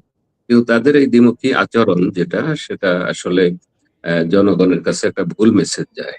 এবং এখনো এই মাত্র আমরা ভিডিওতে দেখলাম যে হাফিজ ইব্রাহিমের লোকেরা মোটরসাইকেল দিয়ে বিভিন্ন ইউনিয়নে মহড়া দিচ্ছে এবং ধর ধর করে এরকম কথা বলছে এবং প্যানিক সৃষ্টি করছে। আর আরেকটা খবর আমাদের কাছে আছে, তারা এই রাতের শেষে অথবা আগামী রাতে ব্যাপক বোমাবাজি করবে যাতে করে জনগণের মধ্যে একটা আতঙ্ক সৃষ্টি হয়। আমরা আজকে এই ব্যাপারে সংবাদ সম্মেলন করেছি এবং এই ব্যাপারে আমরা যথাযথ কর্তৃপক্ষের কাছে আবেদন জানিয়েছি। আর আপনি ভিডিওতে যে সমস্ত চিত্রগুলি তুলে এনেছেন তা আমার মনে হয় যে হয়তো 100 ভাগের 10 ভাগও আপনি আনতে পারেন নাই, তবে যেটুকু আনছেন সেটুকু একেবারেই সত্য এলাকার লোকজনের কথা। আমরাও আলহামদুলিল্লাহ এতে যেটা বুঝতে পেরেছি যে আপনি সুদূর পূর্বাসে থেকে এইভাবে সত্য চিত্রটা তুলে এনেছেন, এই জন্য জনগণ আপনাকে ধন্যবাদ জানাচ্ছে, আমিও ধন্যবাদ জানাচ্ছি। এই হলো আমার কাছে জানা সর্বশেষ অবস্থা। জি, মাওলানা ফজলুল করিম, আপনি ব্যস্ত মানুষ। আপনি আপনার প্রচারণার কাজে চলে যেতে পারেন। জি, ধন্যবাদ। মাসুদ পারভেজ রাসেল ভাই, আমাদের শেষ এমপি প্রার্থী যিনি আছেন আমার নিজ জেলা চুয়াডাঙ্গার, তিনি আরেক মাফিয়ার কবলে পড়েছেন। সেখানে গোল্ড স্মাগলার যেই দিলীপ আগারওয়ালা ডায়মন্ড ওয়ার্ল্ডের, সেই দিলীপ আগারওয়ালার খুব ঘনিষ্ঠ বন্ধু এবং ব্যবসায়িক পার্টনার টরিকের ভাই হচ্ছে শরীফুজ্জামান শরীফ, আমাদের এখানের এমপি নির্বাচন করছেন। তিনি ধানের শীষ প্রার্থী। এই বিষয়টা আমি নিজে তারেক রহমানকেও জানিয়েছিলাম, তাদের দলের নীতি নির্ধারণী তাদেরকেও জানিয়েছি। তারা কেউ এটার ব্যাপারে কোনো ভ্রুক্ষেপ করে নাই, না করে সেখানে সেই সন্ত্রাসীকেই ধানের শীষ মার্কার মনোনয়ন দিয়েছে। যার ফলশ্রুতিতে দেশের এলাকার মানুষের ভেতরে যেই অবস্থাটা এখন, তিনি আসলে কত ভোট পেয়ে হারবেন এটার সংখ্যাটা এখন যেটা দাদা বললেন যে অনুমান করা যাবে না। এখানে আমাদের সেটার একটা ফল আমরা দেখতে পাবো। রাসেল ভাই, আপনাদের এইখানের অবস্থা কি? আচ্ছা, মাসুদ পারভেজ রাসেল হচ্ছে আমাদের চুয়াডাঙ্গা ১ আসনের এমপি প্রার্থী। উনি অ্যাডভোকেট, আইন পেশার সাথে জড়িত ছিলেন। রাসেল ভাই, কি অবস্থা বলেন? সবশেষ মানুষকে জানানোর মতো কি আছে আপনার আমি কাছে? ইলিয়াস, আমাকে একটু যদি বিদায় দেওয়া যায় ভালো হতো। আপনি আরো ৫ মিনিট থাকতে হবে। দাঁড়ান, ওনার এটা শেষ করে তারপরে আপনি। ঠিক আছে। জি, ধন্যবাদ আপনাকে এবং দাদাকে, সবাই যারা দেখছেন সবাইকে সালাম, শুভেচ্ছা। আপনি যেমনটি বলছিলেন, আমরা এখানে নির্বাচনের মাঠে আছি। এখনো পর্যন্ত আমাদের এখানে আমরা দেখেছি যে আমাদের বিভিন্ন কর্মীদেরকে ভোট চাওয়ার ক্ষেত্রে বাধা প্রতিবন্ধকতার শিকার হতে হয়েছে, বিশেষ করে মহিলা কর্মীদেরকে, যেটা নিয়ে কয়েকটা সংঘর্ষ হয়েছে। সেই সংঘর্ষে বেশ কিছু আমাদের কর্মীরা আহত হয়েছেন। তো সেগুলো নিয়ে আমরা অভিযোগ করেছি।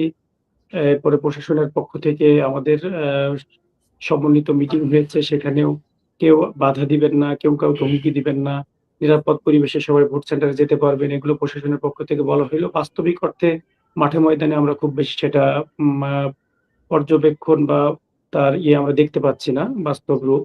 তো এখন পর্যন্ত আমরা যতটুকু জানি যে আজকেও চুয়াডাঙ্গা শহরে আমাদের একটা পাড়াতে ২ জন মহিলা যারা আছেন তাদের হুমকি দেওয়া হয়েছে। তারা পোলিং এজেন্ট থাকার কারণে তাদেরকে দেখে নেয়া হবে এবং বিচ্ছিরি ভাষায় তাদেরকে গালিগালাজ করা হয়েছে, সেটাও আমরা প্রশাসনকে জানিয়েছি। তারপরে আরো কয়েকটা পাড়াতে গিয়ে এরকম হুমকি দেওয়া হচ্ছে।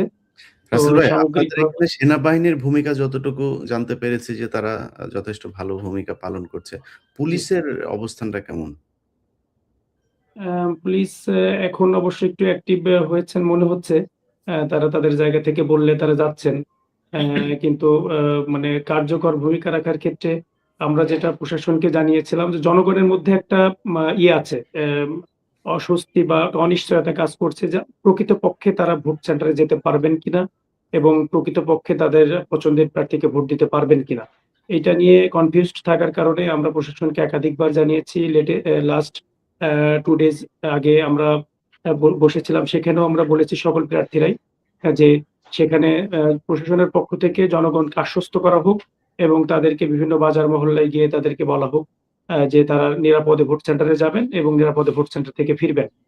দল, মত, ধর্ম, বর্ণ নির্বিশেষে সকলে ভোট সেন্টারে যেতে পারবেন, কেউ বাধা দিবেন না। এইটা মূলত একটা আমরা চেয়েছি। প্রশাসনও বলেছেন এটা হবে। কিন্তু বাস্তবিক অর্থে আমরা মানে সেটা মাঠে ময়দানে খুব বেশি কার্যকর যেটা এটাকে বলা যায় যে প্রশাসন গিয়ে মাঠে ময়দানে উৎসাহ দিবে, সেটার ক্ষেত্রে একটু ওনাদের সেটা এখনো করা হয়নি। ঠিক আছে রাসেল ভাই, জি, জি। আমরা ইনশাল্লাহ আশা করি যে আপনারা প্রতিটা কেন্দ্রের ভোট গুনে নিয়ে তারপরে বাড়িতে যাবেন। আপনারও নিশ্চয়ই লক্ষ, লক্ষ মানুষ আপনাকে সমর্থন করে। আপনার একটা বিশাল কর্মী বাহিনী আছে। তাদেরকে মারামারি করে তারপরে চুয়াডাঙ্গার পরিস্থিতি তো আমরা জানি। সো জি। চুয়াডাঙ্গাতে তারা মারামারি করে জামাত ইসলামকে কিছু করে ফেলবে, এটা আমরা করি না। দাদা, আমরা এই যে প্রার্থীদের কাছে যে অভিযোগগুলো শুনলাম, মানে কালকের ভোট কেন্দ্রে ভোটারদের ভূমিকা কি হবে এবং যারা প্রার্থী আছেন তাদের ভূমিকা কি হবে, এই ব্যাপারে যদি আপনি সবশেষ কোনো দিক নির্দেশনা দেন। প্রথম বিষয়টা হচ্ছে রাসেল উৎসব। ভাই, আপনি বের হয়ে যান। আপনি চলে যান। প্রথম বিষয়টা হচ্ছে উৎসবের সাথে, আনন্দের সাথে দল বেঁধে ভোট কেন্দ্রে যেতে হবে। যত ভোট কেন্দ্রে আমরা বেশি যাব, এই সমস্ত সন্ত্রাসী, এই সমস্ত মতলববাজ, এই সমস্ত চোর ডাকাত ভোট কেন্দ্র থেকে দূরে থাকবে। এবং সোফার আমরা যতটুকু দেখছি আইন শৃঙ্খলা রক্ষাকারী বাহিনীর কাজকর্ম, আইন শৃঙ্খলা রক্ষাকারী বাহিনী অত্যন্ত কঠোর থাকবে এই সমস্ত ভোট ডাকাত, চোর বদমাশ, গুন্ডা বদমাশ, সন্ত্রাসী এদের বিরুদ্ধে। এবং যখন তারা আসবে, এরা সংখ্যায় কম, এটা মাথায় রাখবেন। বাংলাদেশের 18 কোটি মানুষের কাছে চোর ডাকাত কয়জন? 18 কোটি মানুষের সামনে যে কোনো সেন্টারকে আমাদের রক্ষা করতে হবে। জনগণ রক্ষা করবে। একটা ভোট কেন্দ্র তো একটা কমিউনিটিতে, একটা পাড়ায়, একটা মহল্লায়। সেই মহল্লার মানুষকে পাহারা দিতে হবে এই ভোট কেন্দ্রকে। এই মহল্লার মানুষকেই এই ভোট কেন্দ্রের শান্তি শৃঙ্খলা, ভোট কেন্দ্র থেকে গুন্ডা পান্ডাদেরকে দূরে রাখা, এই দায়িত্বটা পালন করতে হবে। উৎসবের সাথে ভোট কেন্দ্রে যাবেন, নির্ভয়ে ভোট কেন্দ্রে যাবেন এবং আপনার পছন্দের প্রার্থীকে ভোট দেবেন। এটাই আমার শেষ কথা। আর আগামীকালকে একটা আমার ভিডিও আসবে, যেটা ভোটের আগে আমার শেষ ভিডিও। সেখানে আরো কিছু কথা আমি বলেছি, যেটা আগামীকালকে শুনে তারপরে আপনারা ভোট দিতে যাবেন। শোনা যাচ্ছে না তোমাকে? আপনার এই নির্বাচনে আপনি যদি একটু বলেছেন, তারপরেও আমরা বাংলাদেশের মানুষ অনেকেই হয়তো এই প্রশ্ন আপনাকেও করে, কারা ক্ষমতায় যাচ্ছে? আমি খুব স্পষ্টভাবে বলছি যে জামাত, এনসিপি, এবি পার্টি, যে ঐক্যবদ্ধ জোট, যেটা 10 বা 11 দলীয় জোট, আমরা যাই বলি না কেন, তারাই আগামী সরকার গঠন করবে। আগামী 14 তারিখ এই সরকার বাংলাদেশের শপথ নেবে, নতুন বাংলাদেশের সূচনা হবে। এবং বিএনপিকে আমি আহ্বান জানাবো একটা রেসপন্সিবল বিরোধী দল হিসাবে দায়িত্ব পালন করার জন্য প্রস্তুতি নেন এবং ফলাফলটাকে আপনারা মেনে নেন। জি দাদা, আপনাকে ধন্যবাদ। আমরা আমাদের সাথে আরো বেশ কিছু সংসদ সদস্য ক্যান্ডিডেট যুক্ত হবেন, তো আমি তাদেরকে নিয়ে আমার লাইভটা আরো কিছুক্ষণ চালিয়ে যাব।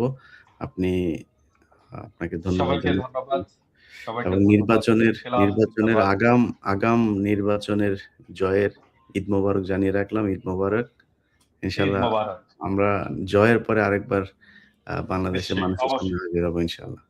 অবশ্যই, তো ইনশাআল্লাহ। ধন্যবাদ। ইনকিলাব জিন্দাবাদ, আজাদি জিন্দাবাদ।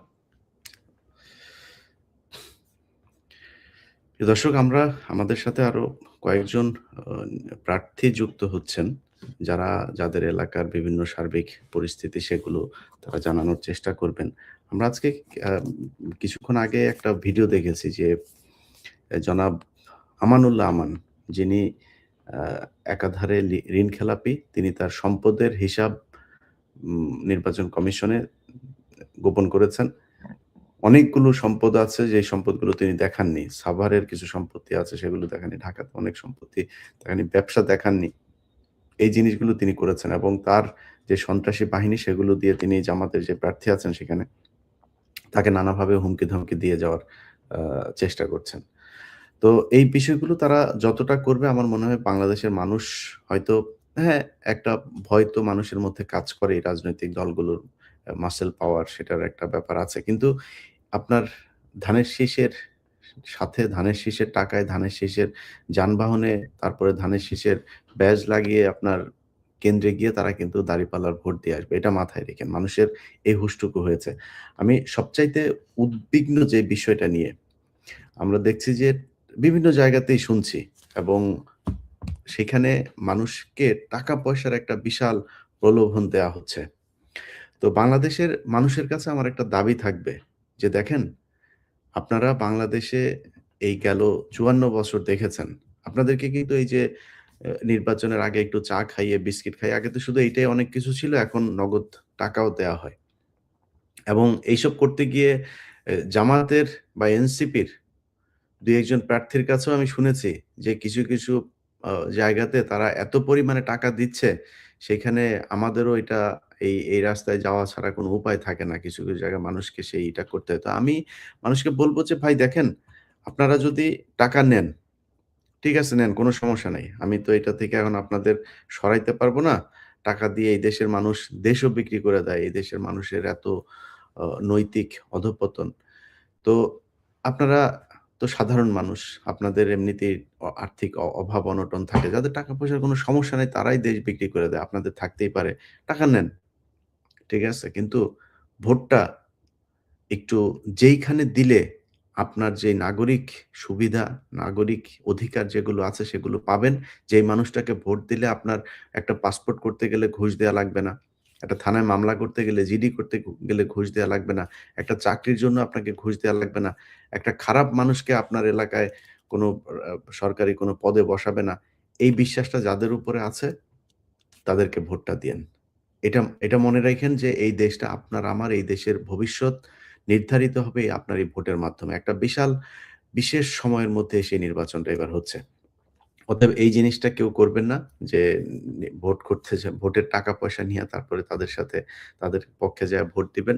এত নীতিবান হয়েন না। টাকাটা যে নিছেন এটাই তো নীতি বহির্ভূত। তো টাকা নিয়ে এরপরে টাকা নিলে ভোট দিতে হবে, ওই নীতিটা আর ঠিক রাইখেন না। ভোটটা ঠিক জায়গা মতো দিয়েন। যেখানে দিলে মনে করেন যে আপনি সৎ, যোগ্য একজন প্রার্থীকে বসাতে পারবেন, সেই মানুষটাকে ভোটটা দিয়েন। যাই হোক, আমরা আজকে যে বিষয়টা আমি শুরুতে বলেছিলাম যে, আমরা একটা বিশেষ পরিস্থিতিতে বিএনপির বিরুদ্ধে এই নির্বাচনে অবস্থান নিয়েছি। দেখেন, বিএনপির একটা জরিপ করছে। তারা বিভিন্ন পত্রিকাগুলো আ কিছুক্ষণ আগে একটা নিউজ দেখলাম আরটিভিতে। আরটিভি হচ্ছে বিএনপির তথ্য গবেষণা বিষয়ক সম্পাদক এক বাটপার আছে ওয়াহিদুজ্জামান। এই ওয়াহিদুজ্জামান হচ্ছে গিয়ে আবার নামের শুরুতেও মানে ভুয়া, শেষেও ভুয়া। শুরুতে বসিয়েছে প্রফেসর, ও প্রফেসর না। আবার শেষে বসিয়েছে অ্যাপোলো, ওর নাম অ্যাপোলোও না। ২ ভুয়ার মাঝখানে ও। ওর চারিদিকে ভুয়া। এই ২ নাম্বার হচ্ছে তথ্য গবেষণা বিষয়ক তাদের উপদেষ্টা। এই ব্যক্তি কি করেছেন? তিনি হচ্ছে গিয়া নিউজ করেছেন। বাংলাদেশের মানুষ নাকি মুখিয়ে আছেন যে তারেক রহমানকে প্রধানমন্ত্রী হিসাবে দেখার জন্য। কোথাও ৭০% আপনার জরিপে বিএনপি এগিয়ে আছে, 80% এগিয়ে আছে। আমরা এই 70-77% এগিয়ে থাকার এই জরিপ কিন্তু ওই যে সজীব ওয়াজেদ জয়দের সময় দেখেছি। সজীব ওয়াজেদ জয়দের যেই পলিসি, বিএনপি তারেক রহমান দেশে যাওয়ার পর থেকে প্রতিটি জায়গায় তার মিটিং, মিছিল, বক্তব্য, তারপরে বিভিন্ন জায়গায় ঘরোয়া এ ইয়তদেরকে নিয়ে তারপরে তারা যে ইয়ে করছে, এই এ সবকিছু এই বিএনপি, আওয়ামী লীগ করত। প্রতিটা জিনিস আওয়ামী লীগ করত। সেই একই কাজ তারা করছে। ক্ষমতায় গেলেও আমার বিশ্বাস সেই একই কাজ তারা করবে। যে কারণেই ১০ বছরের বেশি প্রধানমন্ত্রী থাকা যাবে না। আমি আমি যদি নিজেও ব্যক্তিগতভাবে এটার সাথে একমত না। ১০ বছরের বেশি কাউকে যদি চায় সেটা সমস্যা কি? সমস্যা না। আমার আমার কাছে ব্যক্তিগত। কিন্তু আমার কথা হলো যে উদ্দেশ্যটা কি? বাংলাদেশে যে কারণে এটা বন্ধ করা হচ্ছে, বন্ধ করতে চাইছে এই সরকার। সেটা হচ্ছে যে এখানে কেউ ১০ বছরের বেশি থাকতে গেলে সে স্বৈরাচার হয়ে যায়।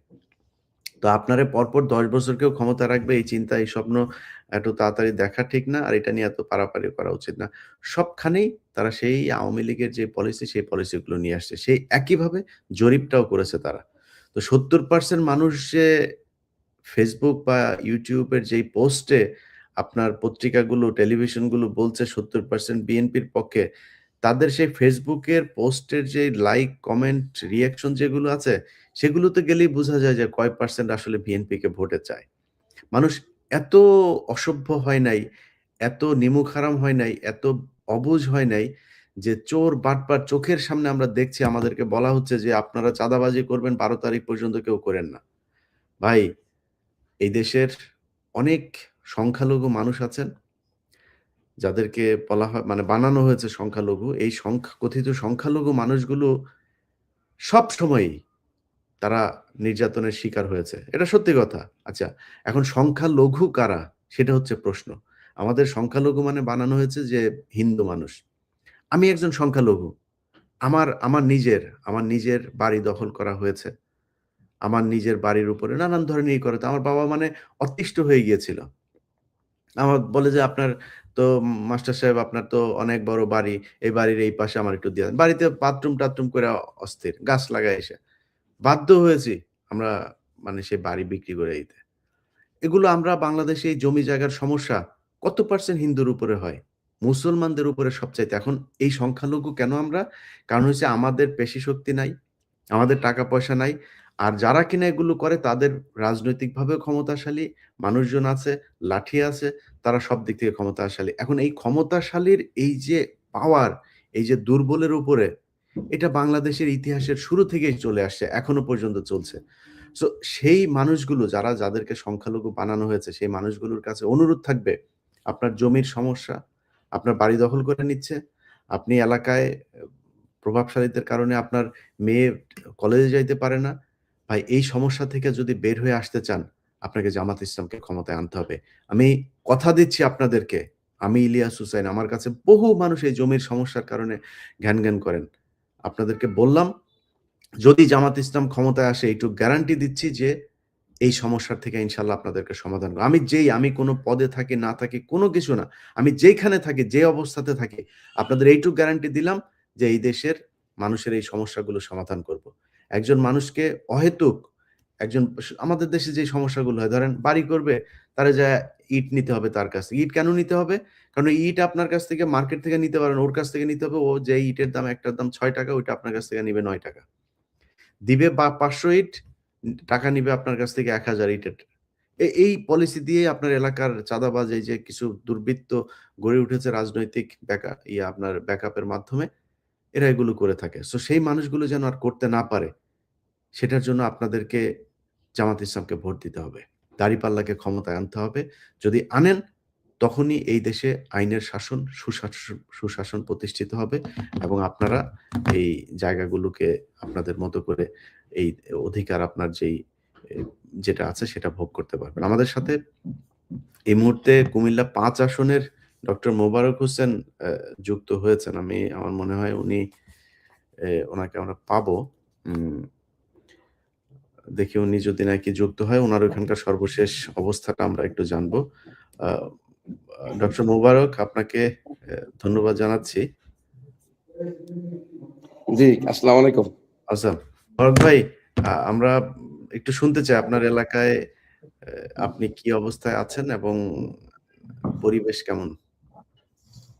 জি, আপনাকে অসংখ্য ধন্যবাদ। আমি নিজেকে ধন্য মনে করছি যে আজকে আপনার সাথে সম্পৃক্ত হওয়ার। আমি কুমিল্লা ৫ পক্ষ থেকে আমি সবাইকে অন্তরস্থল থেকে অভিনন্দন এবং শুভেচ্ছা জানাচ্ছি। তো আমাদের মোবারক ভাই, আপনার জরুরি কিছু থাকলে আপনি ওইটা করতে পারেন, সমস্যা নেই। কারণ আপনি এখন নির্বাচন নিয়ে অনেক ব্যস্ত। জি। মোবারক ভাইয়ের এখানেও সেই একই অবস্থা। আপনার রাতভর তারা টাকা-পয়সা দিচ্ছে এবং সারারাতই হয়তো এটা চলতে থাকবে এবং সেখান থেকে আরো বেশ কিছু অভিযোগ আমাদের কাছে এসছে, যেটা মোবারক ভাই নিজেই বলবেন। জি, মোবারক ভাই। জি, আলহামদুলিল্লাহ। শুকরিয়া আমাকে ইনভাইট করার জন্য। আমি যে বিষয়টি বলতে চাচ্ছিলাম যে আমাদের কুমিল্লা ৫ এ এখানে একটি সীমান্তবর্তী এরিয়া হওয়ার কারণে এখানে বহুমুখী এখানে অস্ত্রের কারবার হয়, মাদকের সম্রাটরা এখানে বসবাস করেন।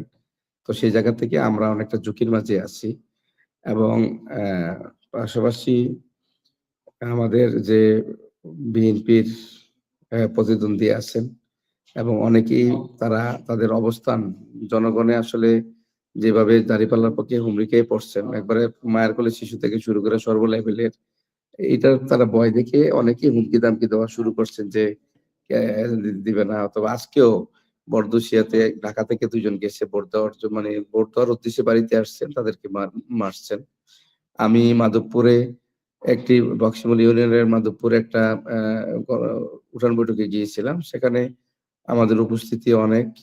তো সেখান থেকে কয়েকজন লোক তারা ডিস্টার্ব করার চেষ্টা করেন, মাইক বাজানোর চেষ্টা করেন। তা আমাদের ভাইয়েরা বুঝে তাদেরকে পাঠায় দেওয়া হয়। পরে ওরা এসে একটা বাচ্চা ছেলে ৫ বছরের বাচ্চাকে তারা এই মারধর করেন, লাথি মারেন এবং তাকে নির্যাতন করেন। তো এরকমভাবে কয়েক জায়গায় এরকম হইছে। আজকে একজন আমাদের সুনামধন্য ডাক্তার মুজাম্মেল, সে ঢাকা মেডিকেলে সুনামধন্য একজন প্রফেসর। সে স্বাভাবিকভাবে লোকজনের সাথে সাক্ষাৎ করতেছেন। একজন এসে তার উপরে গায়ে হাত দিচ্ছেন। তো এই বিষয়গুলো নিঃসন্দেহে আমাদের জন্য দুঃখজনক যে তারা রাজনৈতিকভাবে মোকাবেলা না করতে পেরে বিচ্ছিন্নভাবে শিশুদের উপরে, নারীদের উপরে এবং রিক্শাওয়ালা, ভ্যানওয়ালাদের উপরে তারা আক্রমণ করে যাচ্ছেন। এটা আমাদের জন্য আসলে আমি মনে করি একটা স্বাধীন দেশের জন্য একটা দুঃখজনক বিষয়। তো এই বিষয়গুলো আমরা জানাচ্ছি প্রশাসনকে। প্রশাসনের যত সম্ভব চেষ্টা করে যাচ্ছেন এবং আমরাও ফিল করি যে প্রশাসন আরো সুষ্ঠু, সুন্দর, নিরপেক্ষ করার লক্ষ্যে আমাদের সীমান্তবর্তী এরিয়াগুলোতে বিভিন্ন ধরনের অবৈধ অস্ত্র উদ্ধারের জন্য যে অভিযান চালানো দরকার, সেটা আমি মনে করি পর্যাপ্ত তারা করছেন না। তো সেই ক্ষেত্রে আমার মনে হয় লেভেল প্লেইং এর ক্ষেত্রে এখানে একটা প্রশ্ন থেকে যায় এবং মাদকের সম্রাট হিসেবে যারা আছেন তারা সবাই এখন এক হয়ে প্রতিদ্বন্দ্বী প্রার্থীর সাথে কাজ করে যাচ্ছে। এটা কিন্তু জনগণ সবাই জানে এবং প্রকাশ্যে সবাই সবগুলো বিষয় মানুষের কাছে কিন্তু একবারে দিনের মতো ক্লিয়ার এবং অনেকগুলো রিপোর্ট আপনার যেহেতু আন্তর্জাতিকভাবে সব বিষয়গুলো আপনার নলেজে আছে, সবগুলো রিপোর্ট আপনার কাছে আছে। অ্যা আ এই বিষয়গুলো নিয়ে আমার মনে হয় আপনারা যারা এই অনলাইনে অ্যা কাজ করছেন এবং জুলাই যোদ্ধা হিসাবে আপনারা ভূমিকা রাখছেন এবং নতুন বাংলাদেশ করার ক্ষেত্রে আপনারা যে অনন্য ভূমিকা পালন করছেন, আমার মনে হয় এই বিষয়গুলো নিয়ে আপনাদেরকে আরো বেশি কথা বলা উচিত এবং জনগণকে আরো সচেতন করা উচিত। এই বিষয়টা আমি মনে করি। জি, মোবারক ভাই, আপনার অনেক মূল্যবান সময় আপনার দেওয়ার জন্য ধন্যবাদ। না, আপনি আমি শুকরিয়া, ভালো আমরা লাগছে। আজকে শুকরিয়া আপনার সাথে সরাসরি কথা বলার সুযোগ জি, পেয়েছি। মোবারক ভাই, ইনশাআল্লাহ কথা হবে। সংসদ সদস্য হওয়ার পরে কথা হবে ইনশাআল্লাহ। ইনশাআল্লাহ আল্লাহ আল্লাহ কবুল করুক। আর ভাই আপনার নাম্বারটা তাইলে আমি একসময় নিবো ইনশাআল্লাহ। জি, ফরহাদ ভাইয়ের কাছ থেকে নিয়ে নিন। জি, জি। ঠিক জি। আছে। Thank you. আ প্রিয় দর্শক, আমরা আপনাদের যারা প্রার্থী আছেন তাদেরকে আমার কিছু আ পরামর্শ আছে। সেই পরামর্শটা হচ্ছে, ধরেন, প্রথমত হচ্ছে প্রশাসনে এখন পর্যন্ত যারা মনে করছেন যে কোনো বিশেষ দল ক্ষমতায় চলে আসবে এবং সেটা মনে করে যদি কেউ কোনো অপকর্ম করে থাকেন, আপনাদের ৫ তারিখের পরে যে ক্ষমাটা আপনারা পেয়েছিলেন সেই ক্ষমা কিন্তু পাবেন না। অনেক জায়গা থেকে অনেক তথ্য আসে। এখন পর্যন্ত সো ফার সেনাবাহিনীর ভূমিকা আমরা খারাপ পাই নাই। তবে সেনাবাহিনীকে কলুষিত করার জন্য যারা আগে কাজ করেছে, সেই দল এখনো অনেকেই তাদের ক্যান্টনমেন্টে আছে, চাকরিতেও আছেন। সেই গ্রুপটা অ্যাক্টিভ তো আছেই। তো তাদের আ সেটা নাস্যাৎ করে দেওয়ার জন্য সেনাবাহিনীর ভেতরেই তাদের সহকর্মীরা আছে। ইনশাআল্লাহ আমার বিশ্বাস যে নির্বাচনের দিন তারা ২০১৮ সাল, ২০১৪ সাল 2024 সালে তাদের যেই কালিমা তাদের শরীরে লেগেছে সেটা তারা পরিষ্কার করবে এবারে নির্বাচনে সঠিক ভূমিকা রাখার মধ্য দিয়ে। তো প্রশাসনের মনে করেন একজন ডিসি, তিনি পদাধিকার বলে রিটার্নিং অফিসার। এখন তিনি মনে করেন একটা আপনার এলাকার আ ইয়েতে আসনে আপনাকে সে টার্গেট করলো। যেমন আমার চুয়াডাঙ্গাতে। মনে করেন যে এখন রাসেল ভাই প্রচন্ড আপনার আ জনপ্রিয় একজন নেতা। এখন তার এটা দেখে তারা নানানভাবে প্রশাসনকে দিয়ে চেষ্টা করল। যেটা মাঠে সম্ভব না। আমি মনে করি না যে কোন কেন্দ্র দখল করে এবার কোন জায়গায়, হ্যাঁ, ২-১ টা বিচ্ছিন্ন ঘটনা ঘটতে পারে। কিন্তু জামাত ইসলামের সাথে কেন্দ্র দখল করে বিএনপি তারপরে নিজেদের মন মতো করে সিল মারবে। এই দিন বাংলাদেশে এখন আর জামাত ইসলামের নাই। এবং সাধারণ মানুষ থাকবে। লক্ষ, লক্ষ ভোটার এবার ভোট দিতে যাবে। আমি কালকে ট্রেন, বাস এগুলো বিভিন্ন নিউজগুলোতে দেখছিলাম, সোশ্যাল মিডিয়াতে দেখছিলাম। সেখানে সেই মানুষগুলো আপনার দেশে গিয়ে আপনারে জোর কইরা হাসিনার মতো সিল মারতে দিবে এটা মনে করার কোনো কারণ নেই। সেটা সম্ভব না। কিন্তু যেটা হইতে পারে সেটা হলো ডিসি অফিস থেকে আপনার একটা ফল ঘোষণা করা হইলো। এটার জন্য আমার পরামর্শ হচ্ছে যারা প্রার্থী আছেন তাদের প্রতিটা কেন্দ্রের হিসাব রাখতে হবে সেই কেন্দ্রের ভেতরে আপনার কতজন লোক কোন জায়গায় কার অবস্থান থাকবে এবং যারা এখানে মারামারি করতে আসবে এরকম খবর আপনাদের যাদের ব্যাপারে থাকবে সেইসব জায়গায় আপনাদের প্রস্তুতি থাকতে হবে। আচ্ছা, এখন কেন্দ্রগুলোতে যেটা হবে মনে করেন রাত ৪ টার সময় মনে করেন বা ৫ টার সময় নির্বাচন শেষ হইলো। আপনার ভোট গণনা শুরু হলো ধরেন ৮ টা থেকে। আপনি ১২ টা ১ টা পর্যন্ত আপনি ৩ টা পর্যন্ত ভোট গণনার সময় লাগলো। কোনো সমস্যা নেই। কিন্তু ভোট গণনা করার পরে ওই কেন্দ্র থেকে আপনাকে রেজাল্ট নিতে হবে। এবং ওই রেজাল্ট যখন ঘোষণা হবে এটা আপনারা ভিডিও করবেন। প্রতিটা মানুষ আপনাদের সাথে আ আ মোবারক ভাই আমার মনে হয় আপনি বের হয়ে যেতে পারেন। আপনি কাজ করেন। তো আমার হচ্ছে যে যারা এই নির্বাচনগুলোতে আ মা ইয়ে কেন্দ্রগুলোতে থাকবেন সবার কাছে ক্যামেরা থাকবে। চাইলে আপনারা বডি ক্যামেরা রাখতে পারেন, চাইলে মোবাইল রাখতে পারেন। বাট আপনার কাছে ক্যামেরা থাকতে হবে। যেখানে যেটা ঘটবে সাথে, সাথে আপনাদেরকে সেটার ব্যাপারে পদক্ষেপ নিতে হবে। আমি আমার এই লাইভের মাধ্যমে যারা দেখছেন তাদেরকে বলি আমার একটা ইমেইল অ্যাড্রেস আছে 15minutesbd@gmail.com 15 আমি একদম স্পেল করি যাতে আপনাদের সুবিধা হয় 15minutesbd দ্যাট মিনস 15minutesbd@gmail.com এখানে আপনারা যখন যেটা আসে সেটা করবেন, জানাবেন এবং বাংলা এডিশনও আপনাদের মাঠে থাকবে আগামীকালকে এবং আপনাদের সহকর্মী যারা আমাদের আছেন তাদের ব্যাপারেও আপনারা তথ্য দিবেন। তাদের কাছে কোনো কিছু থাকলে আপনার নিজের ফোনে আপনি আপলোড করবেন। এখন ওই দিন নাই আওয়ামী লীগের মতো যে কেউ কোনো কিছু রেকর্ড করলেও সে চালাইতে পারবে না, এলাকায় বিশাল কিছু করে ফেলবে। এ অবস্থা হবে না এবং বিএনপি আমার বিশ্বাস যে রেজাল্ট যেটাই হোক বিএনপির মেনে নেয়া। যদি বিএনপির বিরুদ্ধে যায় সেটা মেনে নেওয়া উচিত হবে। আমি এখনো তাদের মন মানসিকতা সেটাই দেখছি। কিছুক্ষণ আগে তারা কুমিল্লা যেই আ হাসনাত আব্দুল্লাহর আসনে মঞ্জুকে আপনার করা হয়েছে। আপনার আ এই যে বহিষ্কার করা হয়েছে বিএনপির পক্ষ থেকে। আচ্ছা আমার আরেকটা ইমেইল আপনাদেরকে বলে রাখি আমার আ আ video@ilyashussein.com এখানে আপনারা পাঠাইতে পারেন @gmail.com আপনারা এখানেও দিতে পারেন। আর হচ্ছে গিয়ে আমাদের যে বিষয়গুলো আ সরি আমি আমার আপনাকে আরেকবার একটু বলি। video@ilyashussein.com আমার টিম থেকে মাত্র এটা পাঠাইলো। সেখানে আমাদের ভিডিওগুলো আমাদের থাকবে। সো আপনারা এখানেও পাঠাইতে পারেন। আচ্ছা, তো এখন আপনি যখন কিনা কেন্দ্রটা আপনার হাতে রাখলেন, আপনি সেখানে কেন্দ্রের ফলটা ঘোষণা হইলো আপনার ফোনে আপনি নিয়ে নিলেন, রেকর্ড থাকলো। আপনি এই কেন্দ্রের আপনার বলা হয়েছে যে প্রিজাইডিং অফিসার বলেছে যে এত ভোট আপনি পেয়েছেন। আপনার পুরো জেলার আপনার পুরো আসনে আপনার ভোটার আছে ধরেন ৩ লাখ। এখন আপনি ওই কেন্দ্রে আপনি ভোট পেলেন ২৫০০। আচ্ছা ২৫০০ পাওয়ার পরে যতগুলো কেন্দ্র আছে সবগুলো কেন্দ্র মিলিয়ে আপনি ভোট পাইলেন ২ লাখ।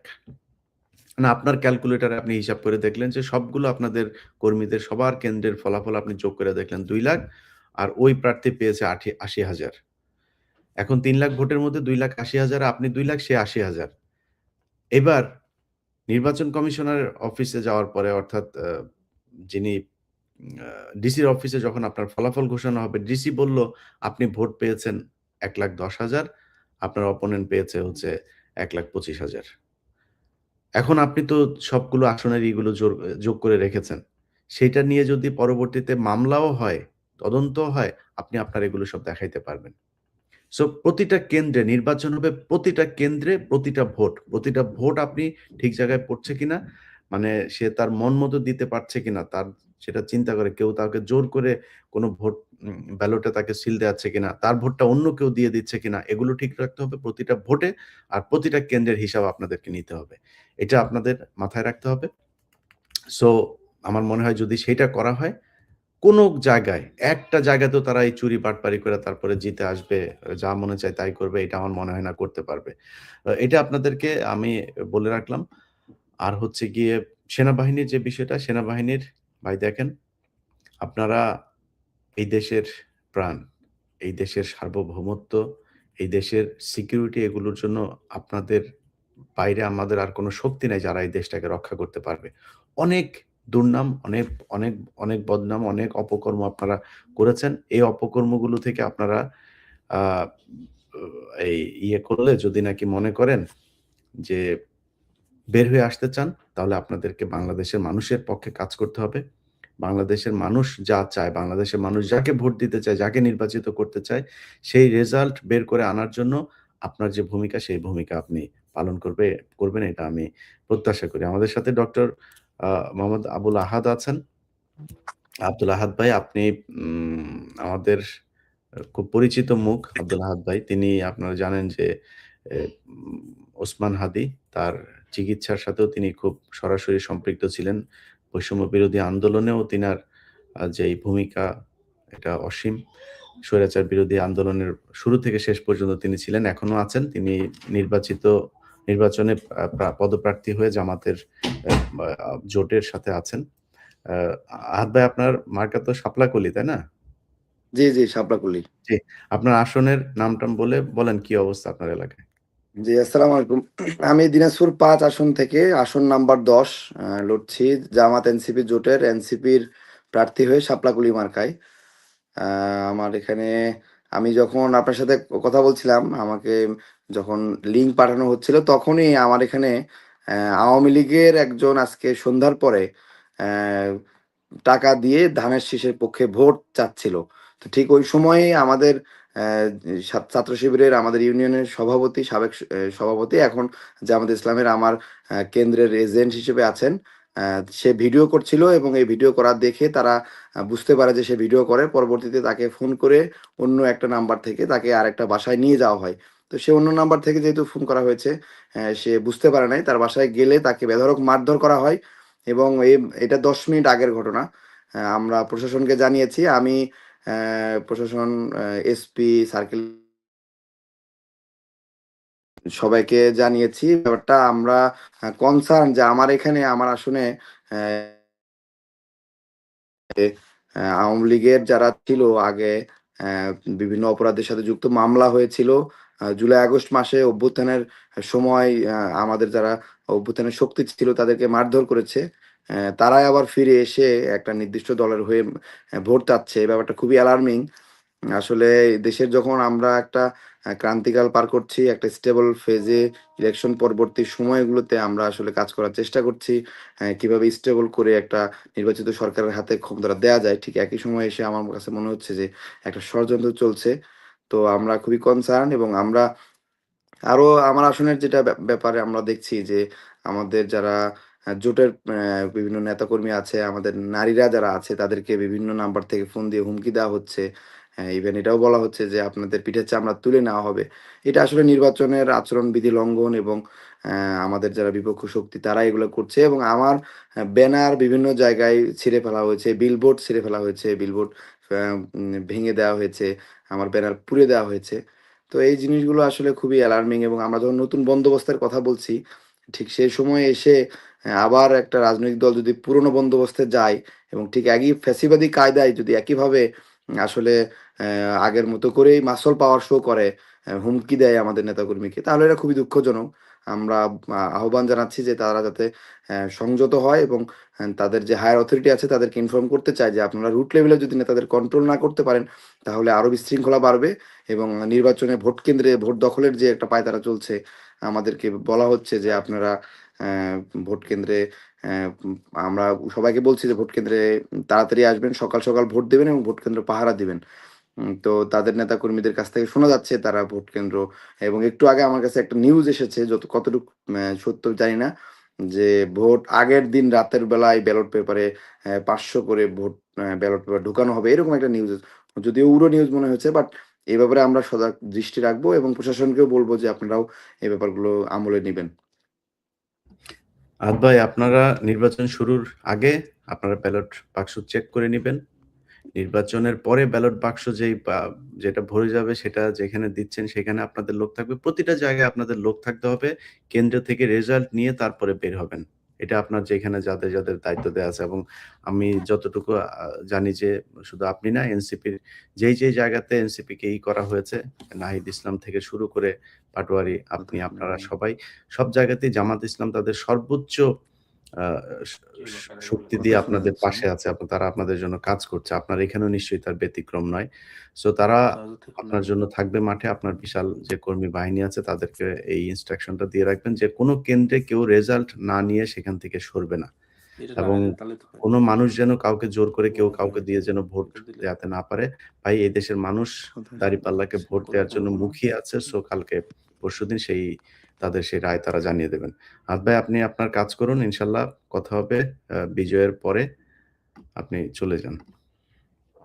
প্রিয় দর্শক, আমরা অনুষ্ঠান শেষের দিকে চলে এসেছি। যে বিষয়টা বলে আপনাদেরকে শেষ করব, যে জামাতে ইসলামী তাদেরকে এই জোটকে কেন ভোট দেওয়া হবে, সেটার যদি নাকি অনেকে অনেক প্রশ্ন করে থাকেন যে জামাত ইসলাম তারা হচ্ছে গুপ্ত বাহিনী, তারা গুপ্ত থেকে এতদিন নির্বাচন করেছে। হ্যাঁ, তারা তো তাদের কিছু কৌশল তো অবলম্বন করেছে। সেই কৌশল অবলম্বন করার জন্য তাদের যে উদ্দেশ্য ছিল সেই উদ্দেশ্য তারা বাস্তবায়ন করেছে 5 তারিখে। কিন্তু যদি এর বাইরে যদি নাকি বলা হয় যে প্রকাশ্যে থেকে কারা সবচাইতে বেশি রাজনীতি করেছে, সেটা কি বিএনপি নাকি জামাত? এই জামায়াতের 11 জন মানুষকে একদম প্রকাশ্যে ফাঁসি দেওয়া হয়েছে। একদম কোনো কারণ ছাড়া একটা বিচারিক হত্যাকাণ্ডের মাধ্যমে ফাঁসি দেওয়া হয়েছে। এই দলের শত শত মানুষকে, এদেরকে মানুষই মনে করা হতো না। এরা রোহিঙ্গাদের চাইতেও ভয়ঙ্কর একটা অবস্থার মধ্যে বাংলাদেশে ছিল। এদেরকে পেলেই মেরে ফেলা জায়েজ, সেটা নিয়ে নিউজ হয় না, পুলিশের বিরুদ্ধে কোনো অ্যাকশন হয় না, কোনো অভিযোগ হয় না, কোনো কিছুই না। এদের এমন 2013 সাল থেকে শুরু করে এই 2024 সাল পর্যন্ত এরকম একটা পরিস্থিতির ভেতর দিয়ে এই দলটা গিয়েছে। এই দলের এই ডক্টর শফিকুল ইসলাম মাসুদ, তারপরে দেলোয়ার ভাই, তারপরে হলো গিয়া এই যে যিনি আজকে জামাত ইসলামের আমির আছেন, রিমান্ডের পর রিমান্ড, এর মধ্য দিয়ে তারা গিয়েছে। তারা দেশ থেকে কেউ পলায় যায় নাই। দেশের বাইরে যাওয়াও কেউ বসে নাই। আমরা তো তাও সুবিধাজনক, আমরা রাজনীতি করি না যদিও, তারপরে আমরা তো সুবিধাজনক অবস্থায় চলে আসতে পেরেছি। তাদেরকে দেশে বসে রাজনীতি করতে হয়েছে। তো তাদের সাথে যদি তুলনা করা যায়, অন্য যে দলগুলো আছে তাদের যদি পড়াশোনার কথা বলে অনেকে বলে থাকেন, আমি খুব হাস্যকরভাবে একজন নেতার বক্তব্য শুনছিলাম যে বিএনপি হচ্ছে মেধার ভিত্তিতে করে। আমার চুয়াডাঙ্গার কথা বলি, যাকে আপনারা একটু আগে দেখেছেন, সংসদ সদস্য প্রার্থী, তিনি একজন অ্যাডভোকেট। তিনার প্রতিদ্বন্দ্বী যিনি আছেন তিনি ক্লাস 5 পাস, শরীফুজ্জামান শরীফ। তো এই যে ব্যবধান আরো অনেক জায়গাতেই আছে। আমরা অনেক জায়গার কথা বললে আবার অনেক উপরে চলে যাবে, সেগুলো না বললাম। সো পড়াশোনার বহরে আমার এখানে যে কজন আসলো, উনি একজন ডক্টর। আগে মোবারক ভাই আসলেন, তিনি একজন ডক্টর। জামাত ইসলামের সর্বোচ্চ প্রার্থী, অনেকেই বলেছেন না সর্বোচ্চ প্রার্থী সাহেব, উনি বলেছেন ডিবেট করার জন্য। এতে আবার অনেকের কষ্ট হয়েছে যে ওনার সাথে যায় না, কাদের নাকি যায় না। সো তারা কতটুকু পড়াশোনা করেছেন, ডক্টর শফিকুর রহমান কতটুকু পড়াশোনা করেছেন, এটা কিন্তু আমরা জানি। এখন এটা নিয়ে এত বেশি করার কিছু নাই। যাই হোক, প্রিয় দর্শক, আমি সব যেটা বলে শেষ করতে চাই যে এই দেশটা আপনার, আমার।